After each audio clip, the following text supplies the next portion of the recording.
Hello and welcome to all. आप सभी का स्वागत है एक बार फिर से एसएसजी कोचिंग में। तो हम लोग बात कर रहे थे इंडस वैली सिविलाइजेशन की, सिंधु घाटी सभ्यता की, और सिंधु घाटी सभ्यता के बाद हम लोग इसी को आज थोड़ा सा आगे बढ़ाते हैं।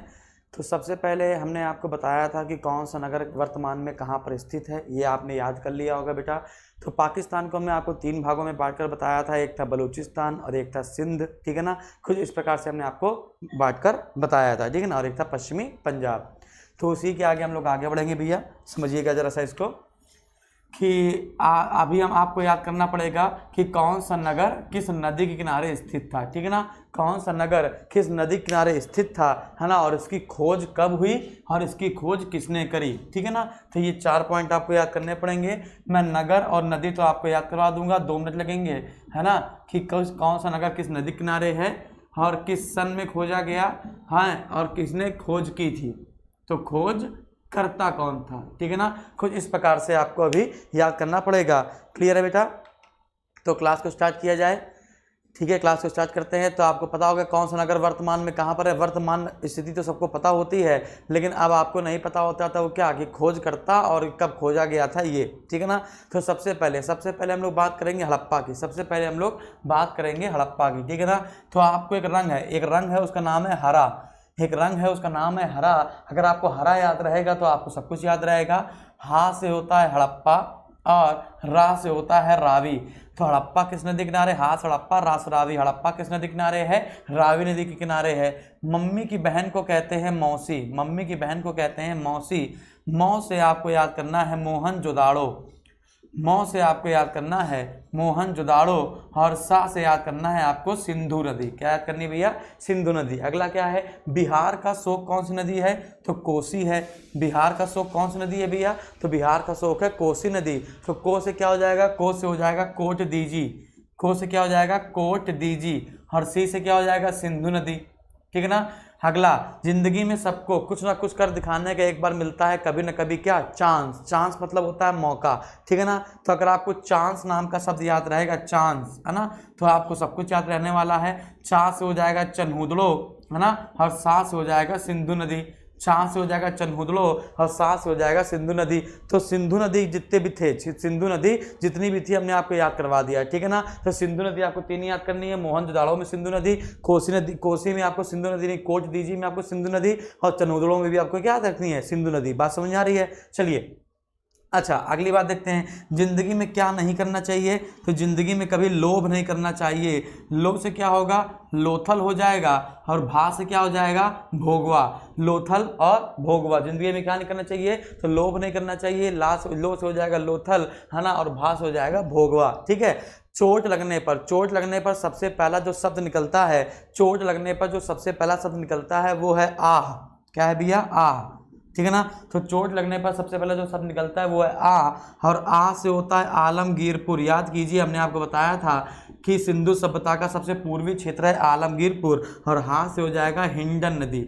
हा से क्या हो जाएगा, हिंडन नदी, ठीक है ना। जिंदगी में, अच्छा बताइए, जिंदगी में जब मिलता है गम तो उसको भुलाने के लिए हम लोग पीते हैं रम, है ना। तो बस जितने भी नशेबाज हैं वो सब खुश हो गए होंगे। रम, अगर रम याद रहेगा तो रा से है रंगपुर, रा से है रंगपुर, और माँ से है मादर नदी। कौन सी है भैया, मादर नदी। क्लियर है, हाँ बिल्कुल सही, मादर ही, इतना ही है बेटा, ठीक है। तो रा से हो जाएगा रंगपुर और माँ से क्या हो जाएगा, मादर नदी। बात समझ में आ रही है बेटा, इतने में कोई दिक्कत। तो रा से हो जाएगा रंगपुर और माँ से हो जाएगा क्या, मादर नदी। डन है, कोई समस्या, क्लियर है। अच्छा, आपको एक और बताया था हमने, रोपड़, है ना। रोपड़ कहाँ पड़ता है, पंजाब में, है ना। तो रोपड़ बताया था, रोपड़ भी याद कर लेते हैं, है ना। जिंदगी में जब तक रस ना हो, है ना, रस ना हो तब तक जिंदगी बेकार है। तो रा से हो जाएगा रोपड़ और सा से हो जाएगा सतलज, ठीक है ना। रा से हो जाएगा रोपड़ और सा से हो जाएगा सतलज। अगर आपने इतनी चीज़ें याद कर ली हैं तो आपको इतनी नदियाँ याद हो जाएंगी। हा से हड़प्पा, रा से रावी, मौ से मोहनजोदाड़ो, सी से सिंधु नदी, को से कोट दीजी, फिर सिंधु, चनुदड़ो भी सिंधु, लोथल भोगवा, आलमगीरपुर हिंडा नदी, रंगपुर मादर नदी, और रोपड़ सतलज नदी, ठीक है ना। अब आपसे पूछा जाएगा कि बताइए किसकी खोज कब हुई थी। अब आपसे पूछा जाएगा किसकी खोज कब हुई थी और किसने की थी। तो आपको पता है कि हड़प्पा की खोज 1921 में हुई थी, और किसने की थी, दयाराम साहनी ने। हड़प्पा की खोज 1921 में हुई थी और किसने की थी, दयाराम साहनी ने। तो शुरुआती दौर पे दयाराम साहनी पहुंचे थे, इसके बाद राखलदास बनर्जी पहुंचे थे, फिर माधव स्वरूप वत्स पहुंचे थे, फिर मार्टिन व्हीलर पहुंचे थे। तो लोगों 4 लोगों ने मिलकर हड़प्पा का उत्खनन किया है, ठीक है ना। अच्छा, मोहनजोदाड़ो में आते हैं। मोहनजोदाड़ो की खोज 1922 में राखलदास बनर्जी ने की थी, राखलदास बनर्जी ने की थी, राखलदास बनर्जी ने की थी, है ना। अब आते हैं कोर्ट डीजी में। तो आपको बताना है कि कोर्ट डीजी खोज किसने की थी। कोर्ट डीजी खोज 1955 में फजल अहमद ने की है। अभी किसने की है? 1955 में फजल अहमद ने की है, ठीक है ना। 1955 में फजल अहमद जी ने, है ना, किसकी खोज की है? कोर्ट डीजी की। अब आते हैं चन्होदड़ो, ठीक है ना। तो चन्होदड़ो की खोज 1931 से लेकर 1934 तक लगातार हुई है। तो 1931 भी ऑप्शन में आ सकता है, 1934 भी ऑप्शन में आ सकता है। तो आपको आंसर लगाना है गोपाल मजूमदार, आपको आंसर लगाना है गोपाल मजूमदार, ठीक है ना। लोथल में आते हैं। लोथल की खोज 1957 में, लोथल की खोज 1957 में की थी रंगनाथ राव ने, रंगनाथ राव ने, ठीक है ना। अच्छा, रंगनाथ राव, रंग से याद आया रंगपुर भी कहीं पर था, रंग से याद आया रंगपुर भी कहीं था, ठीक है ना। तो रंगपुर की खोज भी किसने की है? रंगनाथ राव ने। तो रंगपुर की खोज भी किसने की है? खोज का मतलब उत्खनन किसने किया? तो आपको लगाना है रंगनाथ राव ने। बात समझ आ रही है? डन है। अच्छा, कब किया? 1953-54। इसको देख लेते हैं। आलमगीरपुर 1958 है, यज्ञदत्त शर्मा 1958 है, यज्ञदत्त शर्मा ने खोज की थी। इसकी खोज 1953-54 में रंगनाथ राव ने की थी, रंगनाथ राव ने, ठीक है ना। अब लास्ट में आता है रोपड़। तो आपको बताना है, अब आपको ऊपर बताना है कि बताइए रोपड़ की खोज किसने की थी? रोपड़ की खोज किसने की थी? रोपड़ की खोज बेटा उसी व्यक्ति ने की थी जिस व्यक्ति ने आलमगीरपुर की खोज की थी, है ना। जिस व्यक्ति ने आलमगीरपुर की खोज की थी उसी व्यक्ति ने रोपड़ की भी खोज की थी, है ना। तो रंगनाथ राव ने एक तो लोथल खोजा था और दूसरा रंगपुर खोजा था, और यज्ञदत्त शर्मा जी ने आलमगीरपुर का उत्खनन किया था और रोपड़ का उत्खनन किया था। तो अब क्वेश्चन बनता है रोपड़ का उत्खनन कब होगा? तो 53-54 में ये हुआ था, तो 54-55 में ये होगा। तो इसका आंसर होगा यज्ञदत्त शर्मा, यज्ञदत्त शर्मा, ठीक है ना। तो आपको बस इतने याद करने पड़ेंगे कि किसकी खोज किसने की है।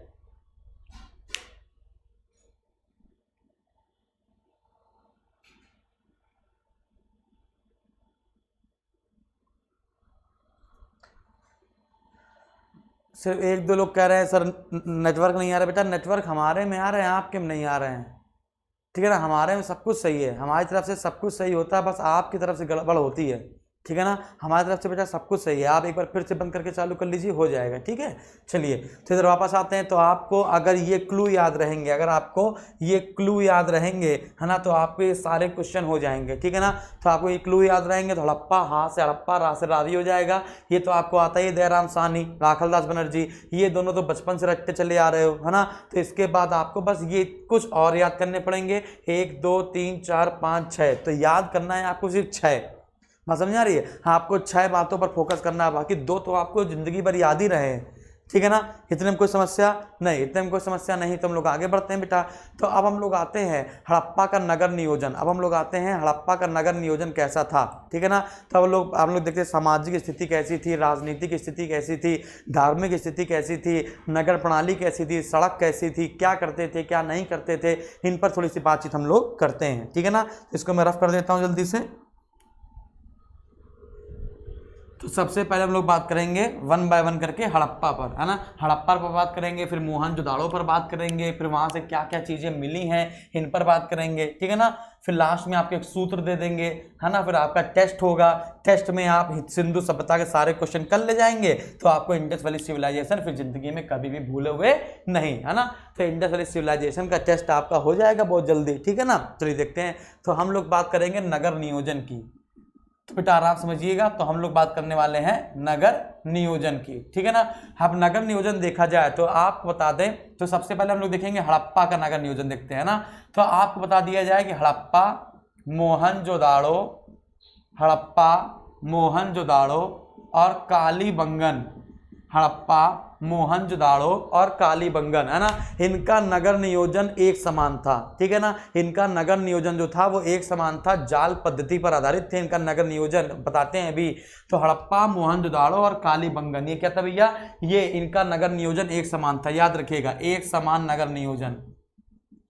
ठीक है ना। बस अंतर यहाँ पर क्या आएगा, अंतर ये आएगा कि हड़प्पा और मोहनजोदाड़ो में, बस अंतर ये आएगा कि हड़प्पा और मोहनजोदाड़ो में, इन दोनों में, है ना, पक्की ईंटों का प्रयोग हुआ है मकानों में या नगर नियोजन में, पक्की ईंटों का प्रयोग हुआ है, जबकि इसमें कच्ची ईंटों का प्रयोग हुआ है, जबकि इसमें कच्ची ईंटों का प्रयोग हुआ है। ठीक है ना। अब जो कच्ची ईंट है, जो कच्ची ईंट है, इनका प्रयोग मेसोपोटामिया की सभ्यता में भी सबसे ज़्यादा हुआ था। मेसोपोटामिया की सभ्यता से में ज़्यादा हुआ था। मेसोपोटामिया कहते हैं सुमेरियन की सभ्यता, मेसोपोटामिया कहते हैं सुमेरियन की सभ्यता। कल हमने आपको बताया था कि कुछ विद्वान मानते हैं कि सुमेरियन सभ्यता के लोग आए थे और सिंधु सभ्यता को आकर बसाया था। तो उन्होंने किस आधार पर ये कहा था ना, क्योंकि शुरुआत में जब कालीबंगन पहुंचे थे हम लोग, हड़प्पा मोहनजोदाड़ो के बाद जब कालीबंगन पहुंचे तो वहां पर सारी चीजें क्या थी, कच्ची ईंटों की थी, और कच्ची ईंटों की चीजें मेसोपोटामिया और सुमेरियन में भी थी।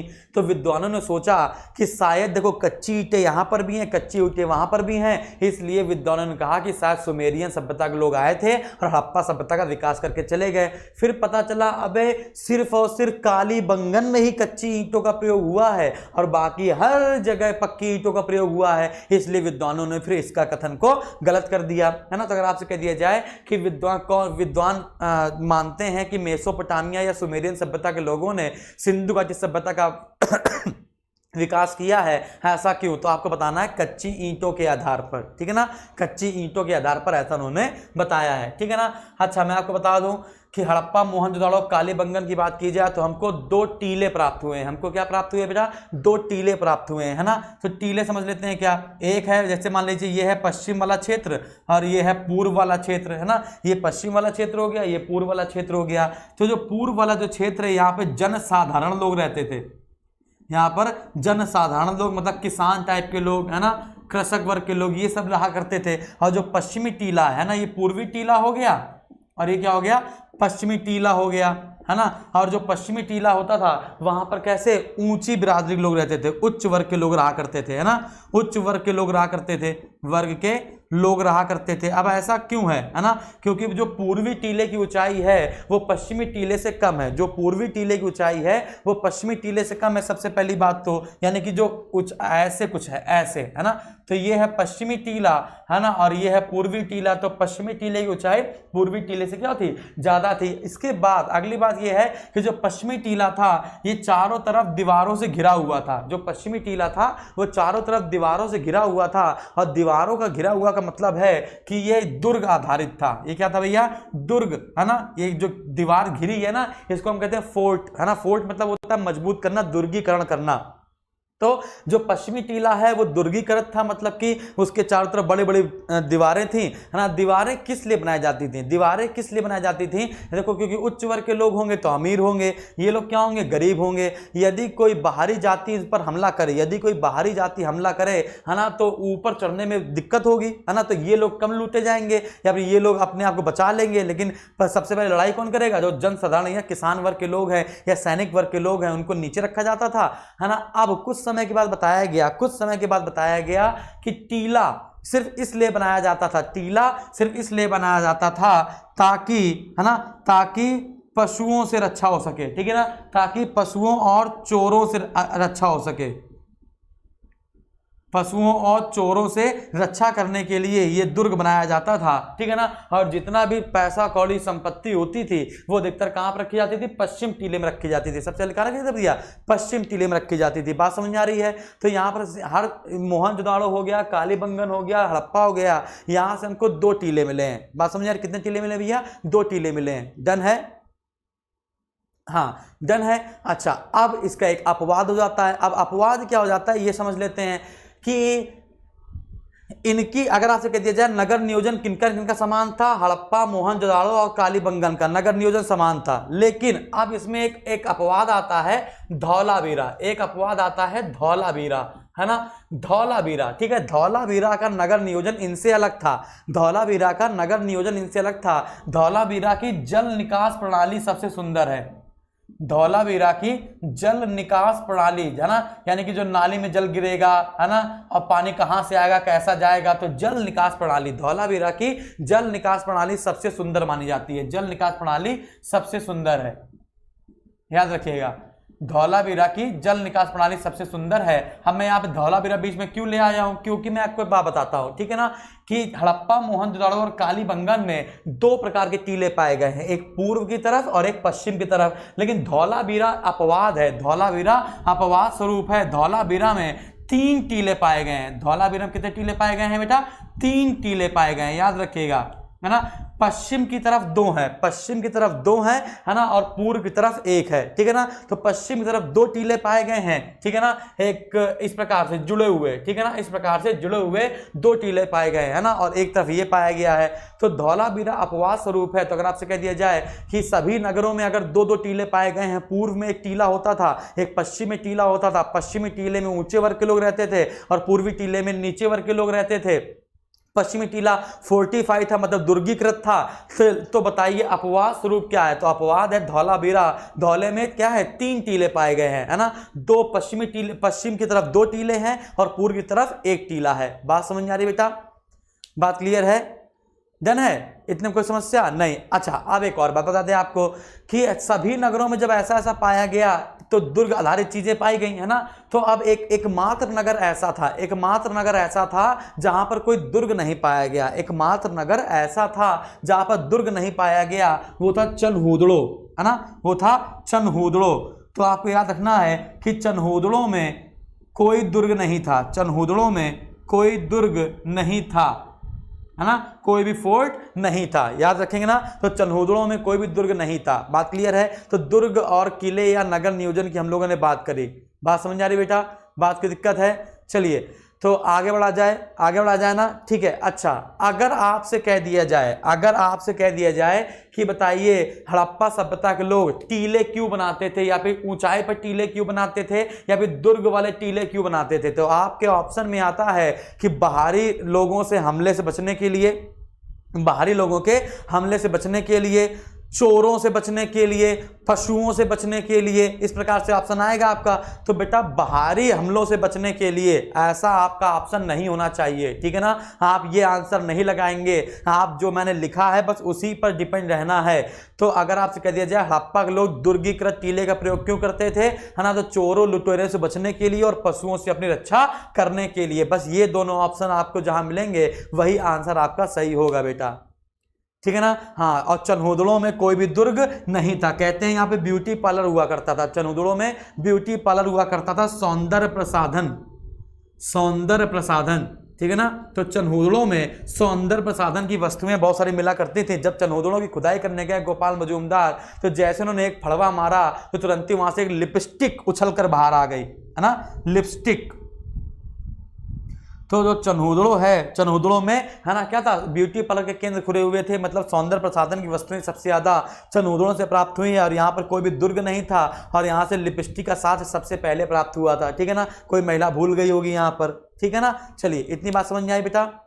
क्लियर है? चलिए आगे बढ़ते हैं। अब हम लोग आते हैं सड़कों पर, है ना। तो सड़कें कैसी थी बेटा? सड़कें एक दूसरे को समकोण पर काटती थी, जो सड़कें थी वो एक दूसरे को समकोण पर काटती थी, ठीक है ना।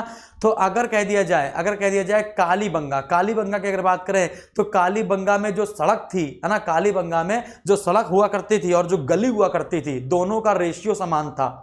कई इंपॉर्टेंट क्वेश्चन है कि बताइए गलियों और सड़कों का अनुपात, गलियों और सड़कों का अनुपात एक समान किस नगर में देखा गया? तो गलियों और सड़कों का अनुपात एक समान कालीबंगा में देखा गया, या कालीबंगा में देखा गया, ठीक है ना। तो अब हम लोग बात करने जा रहे हैं सड़कों पर। तो आपको इतनी बात समझ में आ गई होगी बेटा, अच्छे से याद हो गया होगा।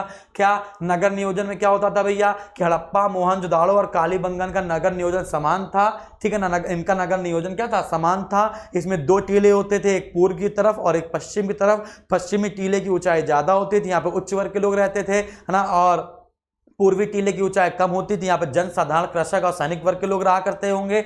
अच्छा, अब यहाँ पे जो पश्चिमी टीला था वो दुर्गीकृत हुआ करता था मजबूती के लिए, है ना, किसके लिए, चोरों और लुटेरों से और पशुओं से बचने के लिए। लेकिन अगर हम टीले की बात करें तो टीले में अपवाद स्वरूप एक नगर आता है धौलावीरा। हर जगह 2 टीले पाए गए, लेकिन धौलावीरा में अपवाद स्वरूप 3 टीले पाए गए। कितने टीले पाए गए भैया? 3 टीले पाए गए। अगर आपसे कह दिया जाए कि मेसोपोटामिया की सभ्यता ने ही सिंधु घाटी सभ्यता का विकास किया है, इस बात का पता हमें किससे चलता है? तो कच्ची ईंटों से। बात समझ आ रही है? हर जगह मोहनजोदाड़ो, हड़प्पा और कालीबंगन में क्या किया गया है? पक्की ईंटों का प्रयोग किया। हड़प्पा, मोहनजोदाड़ो और कालीबंगन के नगर नियोजन समान थे, इन दोनों में पक्की ईंटों का प्रयोग किया गया, जबकि कालीबंगन में कच्ची ईंटों का प्रयोग किया गया है। जरा दुर्गीकृत की बात करें तो चन्होदड़ों में कोई भी दुर्ग नहीं था, यहाँ से सौंदर्य प्रसाधन की वस्तुएं प्राप्त हुई हैं। और सबसे पहले प्राप्त हुआ है बेटा क्या? आपका लिपस्टिक। क्या प्राप्त हुई है भैया? लिपस्टिक। बात समझ में आ रही है? तो अब हम लोग बात करेंगे बेटा सड़क पर। ठीक है, अब हम लोग बात करेंगे सड़क पर। आई होप आपको समझ में भी आ रहा होगा, अच्छा भी लग रहा होगा, और आज आप लोग इतना ज्यादा डिटेल में पढ़ भी रहे होगे। ठीक है ना, वरना सिंधु घाटी सभ्यता कौन इतना डिटेल में पढ़ाता है यार। ठीक है, अगर मेंस का आपका पेपर आ तो आईएएस का पेपर है, ठीक है ना, हाँ आईएएस का पेपर है, तो आज अगर आईएएस का पेपर हमारे पास आ जाता है तो मैं आपको सॉल्व कराने की कोशिश आज शाम तक करूंगा, है ना। किसी के पास आईएएस का पेपर हो तो वो हमको भेज देगा, ठीक है ना, तो मैं इसको सॉल्व कराने की कोशिश करूंगा, ठीक है ना। चलिए तो आगे बढ़ते हैं। तो मेरा भी था आईएएस का पेपर, मेरा भी था, लेकिन आज हमने ड्रॉप कर दिया क्योंकि अब अटेम्प्ट मेरे पास ज़्यादा बचे नहीं हैं, और अब कोचिंग पढ़ाना बंद किया है हमने। अब मतलब इलाहाबाद, बनारस, लखनऊ, कानपुर, कोलकाता, झारखंड, गिरिडीह, बैनपुरी, दुनिया भर, गोरखपुर, है ना, देवरिया, बस्ती, आजमगढ़, कहाँ पर हमने क्लास नहीं ली है, कहाँ पर क्लास लेने जाना पड़ता था। दिन को दिन नहीं समझा, रात को रात नहीं समझा, बस एक बैग उठाया, छलांग से चले गए, एक बैग उठाया, यहाँ चले गए, वहाँ चले गए, कपड़ा चेंज किया, नहाया धोया, सुबह 7 बजे से क्लास शुरू कर दी, है ना, रात में 8 बजे तक क्लास ली, है ना। तो बार बार मेरा मेंस का पेपर कहीं ना कहीं बिगड़ जाता था। अब 101% मुझे विश्वास है कि 2020 में आईएएस बनने की तैयारी 100% हो जाएगी, और 2020 में आपका ये सर शायद आईएएस बन जाएं। ठीक है, चलिए देखते हैं भाई, कुछ ही नंबरों से बार बार रह जाते हैं, लेकिन इस बार ऐसा नहीं होने देंगे। बात करते हैं बेटा, अब हम लोग बात करेंगे किस पर? सड़क पर बात करेंगे, ठीक है ना, सड़कों पर बात करेंगे। तो सड़क, है ना, तो आपका सड़क क्या था भैया? प्रत्येक सड़क एक दूसरे को समकोण पर काटती थी, प्रत्येक सड़क एक दूसरे को समकोण पर काटती थी, प्रत्येक सड़क एक दूसरे को समकोण पर काटती थी। अब जैसे मान लो कि प्रत्येक सड़क जब एक दूसरे को समकोण पर काटेगी इस प्रकार से, है ना, समकोण पर काटेगी, तो आप इसको ऐसे काटते चले जाओ तो एक जाल नहीं बन जाएगा। आप इसको ऐसे करके ऐसे काटते चले जाओगे इस प्रकार से, जैसे ये सड़कें हैं तो इसको ऐसे काटते चले जाओ, ठीक, आपको क्या बन जाएगा? एक जाल आधारित बन जाएगा ना। इसे कहते हैं ग्रिड। ग्रिड मतलब होता है जालनुमा, ग्रिड सिस्टम। तो आपसे कह दिया जाए, है ना, कि बताइए सड़क कैसी थी? सड़क कैसी थी? तो एक दूसरे को समकोण पर काटती थी, है ना, और नगर नियोजन में जालनुमा पद्धति का निर्माण करती थी, ठीक है ना। अब आगे बढ़ते हैं, जालनुमा पद्धति का निर्माण करती थी, इतनी बात आपको समझ में आई। अच्छा, अब एक और बात बता दें आपको कि जो मुख्य नगर की जो मुख्य सड़क होती थी, है ना, जो नगर की मुख्य सड़क होती थी, जैसे मान लीजिए जो हाईवे होता है ना, तो नगर की जो मुख्य सड़क होती थी उसको हम प्रथम सड़क कहते थे। नगर की मुख्य सड़क को हम लोग प्रथम सड़क कहते थे, याद रखिएगा, नगर की मुख्य सड़क को हम लोग प्रथम सड़क कहते थे, ठीक है ना। अच्छा, अब ये से मान लीजिए कि ये मान लीजिए ये वाली, है ना, तो नगर की मुख्य सड़क को हम लोग प्रथम सड़क कहते थे, है ना, और जहां पर ये काटती थी, जहां पर ये क्या भैया, जहां पर ये सड़क काटती है एक दूसरे को, उसको, उस काटे वाले क्षेत्र को हम कहते हैं ऑक्सफोर्ड सर्किल। क्या कहते हैं भैया? ऑक्सफोर्ड सर्किल, याद रखिएगा। जहां पर सड़क एक दूसरे को काटती थी, उन्हें हम कहते हैं ऑक्सफोर्ड सर्किल, याद रखिएगा बेटा, है ना। तो जहां पर सड़क एक दूसरे को काटती थी उनको हम कहते हैं ऑक्सफोर्ड सर्किल, ठीक है, और नगर की मुख्य सड़क को प्रथम सड़क कहा जाता था, ठीक है। अगला क्वेश्चन बताते हैं आपको। अगला पॉइंट क्या है कि अच्छा ये बताइए कि नगरों में जो प्रवेश होता था वो कहां से होता था? नगरों में जो प्रवेश होता था वो पूर्वी सड़क की ओर से होता था कि पश्चिमी सड़क की ओर से होता था? ये क्वेश्चन कई बार आया है।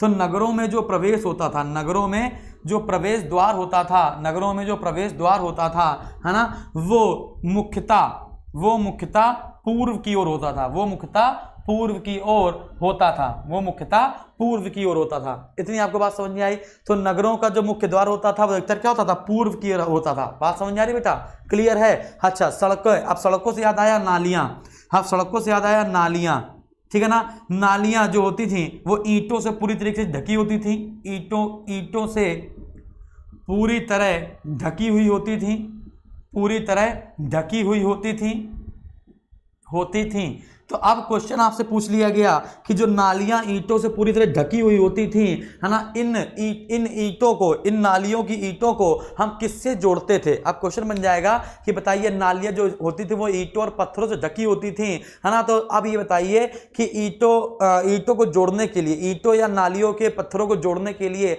हम किसका प्रयोग करते थे, है ना। तो सामान्यतः वैसे तो ईंटा और गारा का प्रयोग करेंगे, मोर्टार का प्रयोग करेंगे, मोर्टार हमने आपको पढ़ाया भी है, लेकिन ईंटों और मोर्टार का प्रयोग अधिकतर कम देखा गया है ना। तो ईंटों और मोर्टार अगर नहीं मिलता तो क्या यूज करते हैं, तो आपको ये बताना है ना। तो ईंटों को जोड़ने के लिए, ईंटों को जोड़ने के लिए जैसे सीमेंट लगाते हैं ना इस बार, है ना, तो ईंटों को जोड़ने के लिए आपको पता है कि गारे का प्रयोग किया जाता है। गारा मतलब होता है मोर्टार, गारा मतलब क्या होता है, मोर्टार होता है, ठीक है ना। लेकिन अगर गारा अगर ऑप्शन में नहीं आता, हालांकि नहीं आएगा, 101% नहीं आएगा, तो ईंटों को जोड़ने के लिए आप लगाएंगे चूने और जिप्सम से जोड़ा जाता था, चूने और जिप्सम का प्रयोग करते थे, याद रखिएगा, ठीक है ना। ईंटों को जोड़ने के लिए हम लोग किसका प्रयोग करते थे, चूने और जिप्सम का प्रयोग करते थे, याद रखिएगा। और वर्तमान में तो हम लोग गारे का प्रयोग करते हैं, लेकिन गारा ऑप्शन में आपके नहीं आएगा, ठीक है ना। तो सिंधु सभ्यता के लोग ईंटों को जोड़ने के लिए चूने और जिप्सम का प्रयोग करते थे। इतनी बात समझ में आ रही बेटा,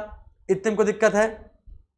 और सबसे अच्छी जल निकास प्रणाली किसकी है, तो सबसे अच्छी जल निकास प्रणाली आपको पता है किसकी है भैया, तो आंसर लगाना है आपको धौलावीरा की, ठीक है ना। धौलावीरा की सबसे सुंदर जल निकास प्रणाली है, ठीक है। अच्छा, आपने अपने घर में कुएं होते थे, एक है ना, कौन सा नगर ऐसा जिसमें अपने अपने घर में कुएं होते थे, ठीक है ना। तो अपने अपने घर में, हालांकि वैसे तो नगर में 2-3 कुएं होंगे, है ना, लेकिन हर घर में कुआं देखा गया है कालीबंगन में, याद रखिएगा।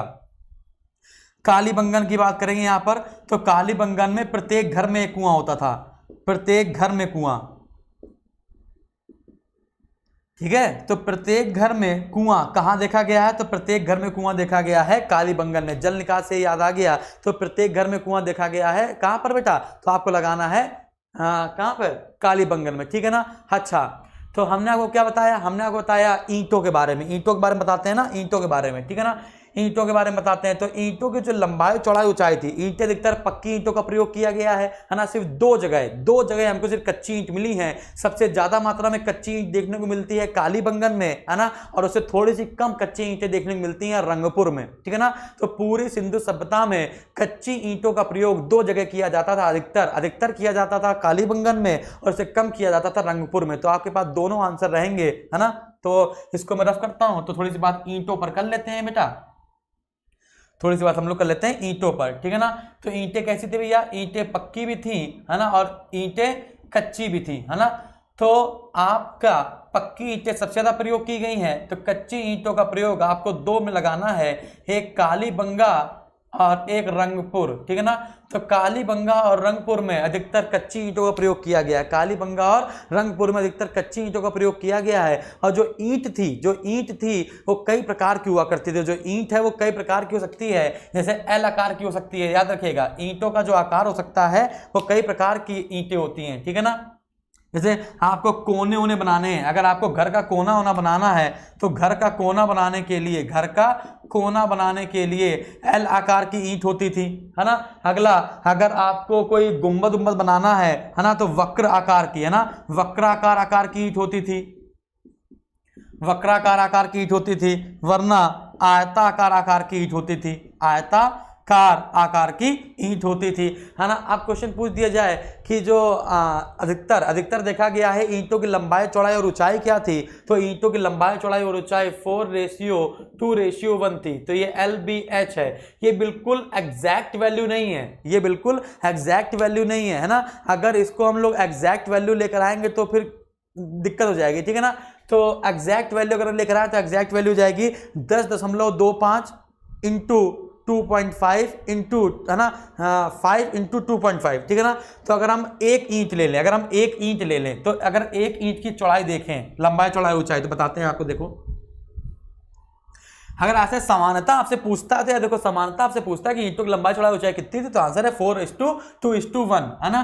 तो अगर हम किसी एक ईंट को पकड़ लें, अगर हम किसी एक ईंट को पकड़ लें और एक ईंट की लंबाई चौड़ाई और ऊंचाई बताएं आपको, किसी एक ईंट की लंबाई चौड़ाई और ऊंचाई बताएं, तो 10.25 गुणे 5 गुणे 2.5 ये है लंबाई चौड़ाई ऊंचाई, है ना। किसी एक ईंट की समानता, किसी एक ईंट की जो लंबाई चौड़ाई ऊंचाई है वो कितनी है ना, 10.25 इंटू 5 इंटू, ये बात समझ में आ रही है। अच्छा, इतनी बात समझ में आ रही है। अच्छा, अगर आपसे कह दिया जाए कि सबसे बड़ी ईंट, अगर आपसे कह दिया जाए सबसे बड़ी ईंट कहां से प्राप्त हुई है, तो हड़प्पा सभ्यता की सबसे बड़ी ईंट प्राप्त हुई है मोहनजोदाड़ो से। सबसे बड़ी ईंट प्राप्त हुई है मोहनजोदाड़ो से। समझ लीजिए उसकी लंबाई चौड़ाई ऊंचाई थी, है ना, 51 सेंटीमीटर लंबाई थी, है ना, 26 सेंटीमीटर चौड़ाई थी और 6 सेंटीमीटर ऊंचाई थी, है ना। तो देखते हैं भाई, तो अगर आपसे कह दिया जाए हड़प्पा सभ्यता की, आपसे कह दिया जाए हड़प्पा सभ्यता की सबसे बड़ी ईंट कहां से प्राप्त हुई, तो हड़प्पा सभ्यता की सबसे बड़ी ईंट प्राप्त हुई है आपकी मोहनजोदाड़ो से।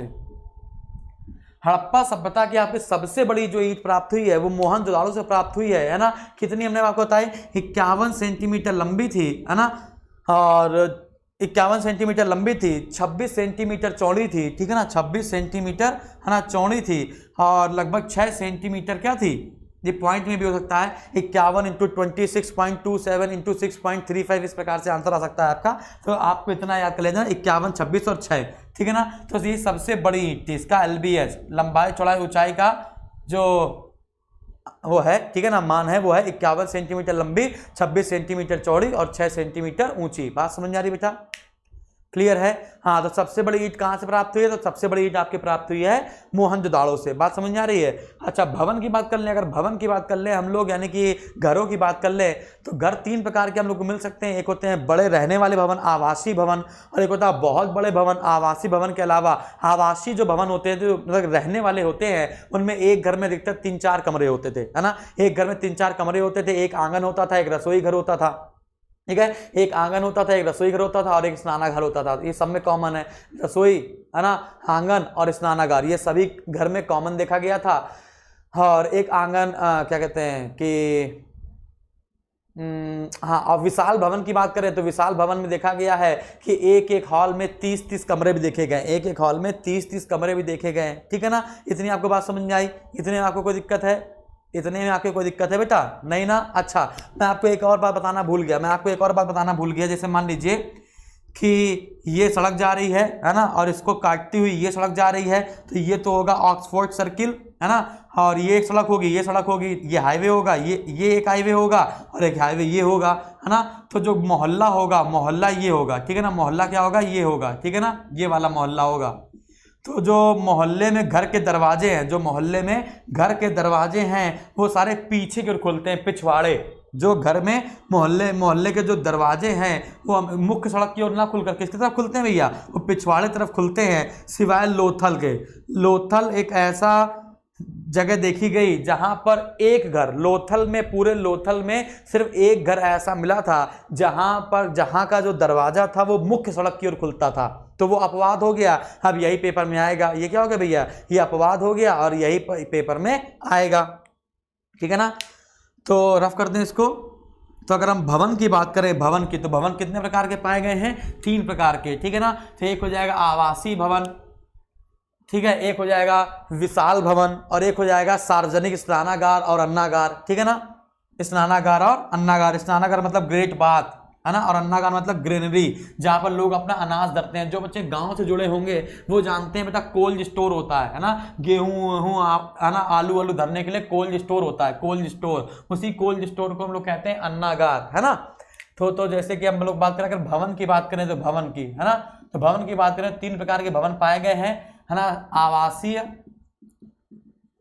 आवासीय भवन मतलब रहने वाले छोटे छोटे, इसमें क्या होता है, आवासीय भवनों में क्या होगा कि 3-4 कमरे होते हैं, 3-4 कमरे होते हैं और प्रत्येक घर में 3 चीजें कॉमन होंगी। एक रसोई घर होगा, एक आंगन होगा और एक स्नानागृह होगा, ठीक है ना। और जो दरवाजा है वह पीछे की तरफ खुलता है, पीछे की तरफ खुलता है, ना कि मुख्य सड़क की ओर, ना कि मुख्य सड़क की ओर, सड़क की ओर। अब यहां पर अपवाद क्या लिखेंगे? अपवाद है लोथल, अपवाद है लोथल, है ना, क्योंकि लोथल में एक घर ऐसा पाया गया है जिसका दरवाजा सीधे मुख्य सड़क की ओर खुलता था। आवासीय भवन के बाद आएंगे विशाल भवन में, आवासीय भवन के बाद आएंगे विशाल भवन में, है ना। इसमें 30-30 कमरे या 30-30 40-40, है ना, क्या देखे गए हैं? कमरे देखे गए हैं, 30-30 40-40 कमरे देखे गए हैं विशाल भवनों में, ठीक है ना। अगली बात की जाए, है ना, अन्नागार और स्नानागार, अन्नागार और स्नानागार। तो अगर आपसे कहा जाए सबसे बड़ी इमारत, सबसे सिंधु सभ्यता की सबसे बड़ी इमारत कौन सी है? तो सबसे बड़ी इमारत मोहनजोदाड़ो का अन्नागार है। हालांकि सभी नगरों में बेटा हड़प्पा सभ्यता, हड़प्पा नगर हो, है ना, चाहे चन्हूदड़ो हो, चाहे कालीबंगन हो और चाहे कोई भी हो, सब जगह स्नानागार और अन्नागार पाए गए हैं। लेकिन बड़े स्नानागार और बड़ा अन्नागार पाया गया है मोहनजोदाड़ो में, मोहनजोदाड़ो में। तो आपसे कहा जाए सबसे बड़ी इमारत क्या है? तो मोहनजोदाड़ो का अन्नागार, मोहनजोदाड़ो का अन्नागार ये सबसे बड़ी इमारत है इस सभ्यता की, याद रखिएगा। मोहनजोदाड़ो का अन्नागार सबसे बड़ी इमारत है किसकी? इस सिंधु घाटी सभ्यता की। बात समझ आ रही है? डन है। अच्छा, हमने आपको एक बात बताना तो भूल ही गए थे, कालीबंगन वाली, है ना, बताया था हमने आपको लेकिन लिखा नहीं था। कालीबंगन एक ऐसा नगर है, कालीबंगन एक ऐसा नगर था जहां पर गली और सड़कों का अनुपात एक था, गली और सड़कों का जो अनुपात था वो एक समान था, गली और सड़कों का जो अनुपात था वो एक समान था। ये हमने आपको बताया था लेकिन लिखा नहीं था हमने, लेकिन आपको याद रहना चाहिए, गली और सड़कों का अनुपात एक समान था। कहां पर बेटा? कालीबंगन में, ठीक है।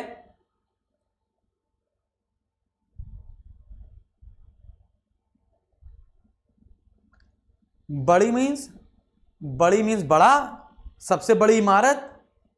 सचिन कुमार फिर आपने नोटंकी करना शुरू कर दिया। अब आपको बड़ी का मतलब ही समझ आ रहा है? हम कह रहे हैं सबसे बड़ी इमारत अन्नागार, जब कह रहे हैं बड़ी मतलब, ठीक है। कल भी आपने ऐसे कुछ फालतू की बात की थी, ठीक है ना। चलिए अभी हम लोग धीमे धीमे अभी और भी बात ही है ना, अभी तो ये शुरुआत हुई है मोहनजोदाड़ो की, हड़प्पा की सभ्यता की, ठीक है ना। अभी तो हम लोग की क्लास लंबी जाने वाली है, ठीक है ना। चलिए आगे बढ़ते हैं। तो हम लोगों ने भवन देख लिया बेटा, हम लोगों ने ईंट देख लिया, हम लोगों ने भवन देख लिया। अब हम लोग देखते हैं राजनीतिक व्यवस्था। अगर राजनीतिक व्यवस्था की बात की जाए तो कहते हैं कि व्यापार वर्ग के लोग ज्यादा प्रभावी थे, व्यापार वर्ग के जो लोग थे वो ज्यादा प्रभावी थे। मतलब कि आपसे कह दिया जाए कि जो राजनीतिक व्यवस्था में सभी विद्वानों का मत अलग अलग है, सभी विद्वानों का मत क्या है? अलग अलग है। कोई कहता है कि वणिक वर्गों के हाथों में शासन था, मतलब जो वाणिज्य वाले व्यापारी होते थे, जो मुंशी होते हैं, है ना, उनके हाथों में शासन हुआ करता था। किसी ने कहा है नहीं, वहां पर राजतंत्रात्मक था, राजा शासन किया करता था।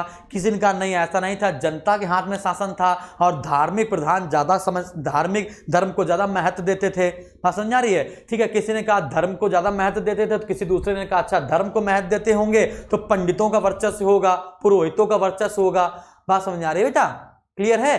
तो आपसे अब यहां पर विद्वानों के बारे में आपसे पूछेगा। आप क्या होगा बेटा? यहां पर विद्वानों के बारे में आपसे पूछेगा कि बताइए राजनीतिक व्यवस्था में कौन सबसे ऊपर था, राजनीतिक व्यवस्था में कौन सबसे ऊपर था, ठीक है ना।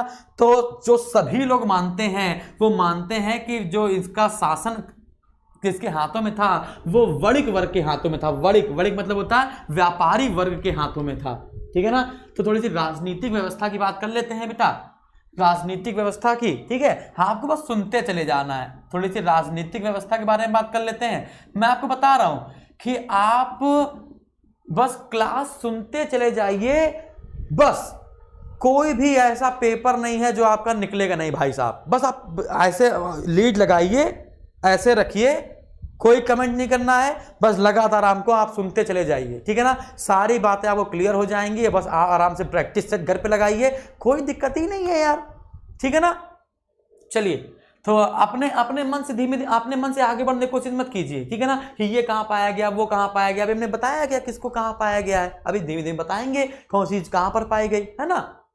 चलिए आगे बढ़ते हैं। तो राजनीतिक व्यवस्था की बात करते हैं। राजनीतिक व्यवस्था की बात की जाए, है ना, तो ज्यादातर अगर कह दिया जाए संभवतः कितने लोग मानते हैं कि राजनीतिक व्यवस्था कैसी थी, तो ज्यादातर लोग मानते हैं कि जो व्यवस्था थी वो वणिक वर्ग के हाथों में थी। किसके हाथों में थी? वणिक वर्ग के हाथों में थी। वणिक वर्ग के हाथ में थी। वणिक मतलब होता है ना, व्यापारी वर्ग के हाथों में हुआ करती थी। मतलब कि जैसे मान लीजिए कि जो बनियानियां होते हैं उनके वर्ग के हाथों में, व्यापारी वर्ग के हाथों में थी, ठीक है ना। फिर कुछ समय के बाद अलग अलग व्यक्ति आए, जैसे मार्टिन व्हीलर आए। तो मार्टिन व्हीलर ने कहा कि जो हड़प्पा की जो राजनीतिक व्यवस्था थी, है ना, वो जनतंत्रात्मक थी, मतलब कि डेमोक्रेटिकल थी, है ना, लोगों के द्वारा शासन किया जाता था और ये धार्मिक चीजों को ज्यादा स्वीकार करते थे, ठीक है ना। कुछ इस प्रकार से किसने बताया? मार्टिन व्हीलर ने बताया कि शासन तो जनतंत्रात्मक था, जैसे वर्तमान में चल रहा है। शासन तो जनतंत्रात्मक था, लेकिन धार्मिक महत्ता ज्यादा थी, धर्म की महानता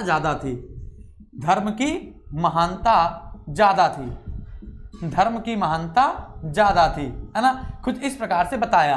अब ये धार्मिक बातों पर हम लोग चर्चा करेंगे, तो ये कौन सी धर्म मानते थे, कौन सी धर्म नहीं मानते थे, फिर इन पर चर्चा होगी, ठीक है ना। तो अगर ऐसा हुआ होगा, अगर मार्टिन व्हीलर की हम बात सही मान लें, तो भैया मार्टिन व्हीलर की बात सही मान ले, तो धर्म को अगर ज्यादा महानता दोगे तो धर्म को कौन मानता है? धर्म को भैया पुजारी मानते हैं, पुजारी को पुरोहित कहा जाता था। इसलिए स्टुअर्ट पिगट कौन थे? जिन्होंने कहा था, स्टुअर्ट पिगट ने ही तो कहा था, एक ही साम्राज्य की जुड़वा राजधानी, किसको कहा था? हड़प्पा और मोहनजोदाड़ो को। बताया था ना हमने आपको कि एक ही साम्राज्य की जुड़वा राजधानी किसको कहा जाता है? हड़प्पा और मोहनजोदाड़ो को कहा जाता है। और ये किसने कहा था? स्टुअर्ट पिगट ने कहा था, ठीक है ना। तो अब इन्होंने क्या बताया? पुरोहित वर्ग का शासन हुआ करता होगा, पुरोहित मतलब होता है पुजारी वर्ग का शासन करता होगा, क्योंकि अगर धर्म को ज्यादा मानते होंगे तो पुजारी हमेशा आगे आते होंगे। बात समझ आ रही? अगर ये इसको मानते होंगे तो पुजारी हमेशा आगे आते होंगे। बात समझ आ रही बेटा? क्लियर है? अच्छा, अब एक और व्यक्ति आते हैं, मैके। दो व्यक्ति और बताएंगे, मैके और हंटर, ठीक है। एक हम बताते हैं मैके और हंटर। तो सबसे पहले आपको हंटर का विद्वान के बारे में समझना है। तो विलियम हंटर जी ने कहा था कि भैया जो शासन था वो कैसा था?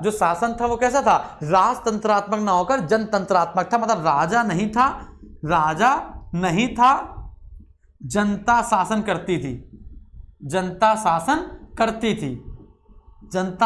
करती थी और इन्होंने धर्म के बारे में कुछ नहीं बताया, ठीक है ना। तो हंटर ने ये तो कहा शासन जनतंत्रात्मक था, लेकिन धर्म की महानता इन्होंने बताई नहीं। बात समझ आ रही है? इन्होंने धर्म की मान्यता बताई तो इन्होंने इससे संबंधित स्टेटमेंट ये दिया। इन्होंने कहा जनता शासन करती थी, शासन जनतंत्रात्मक था। इस व्यक्ति ने धर्म की कोई बात नहीं करी, है ना। और हंटर के बाद आता है मैके ने कहा राजतंत्रात्मक था, है ना, राजतंत्रात्मक था। कोई एक प्रतिनिधि के हाथों में सब कुछ था।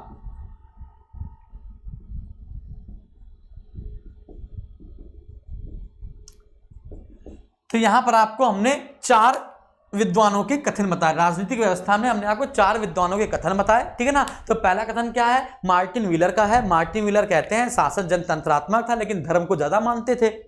फिर स्टुअर्ट पिगट ने कहा अगर धर्म को ज्यादा मानते होंगे तो पुजारी वर्ग का शासन होगा।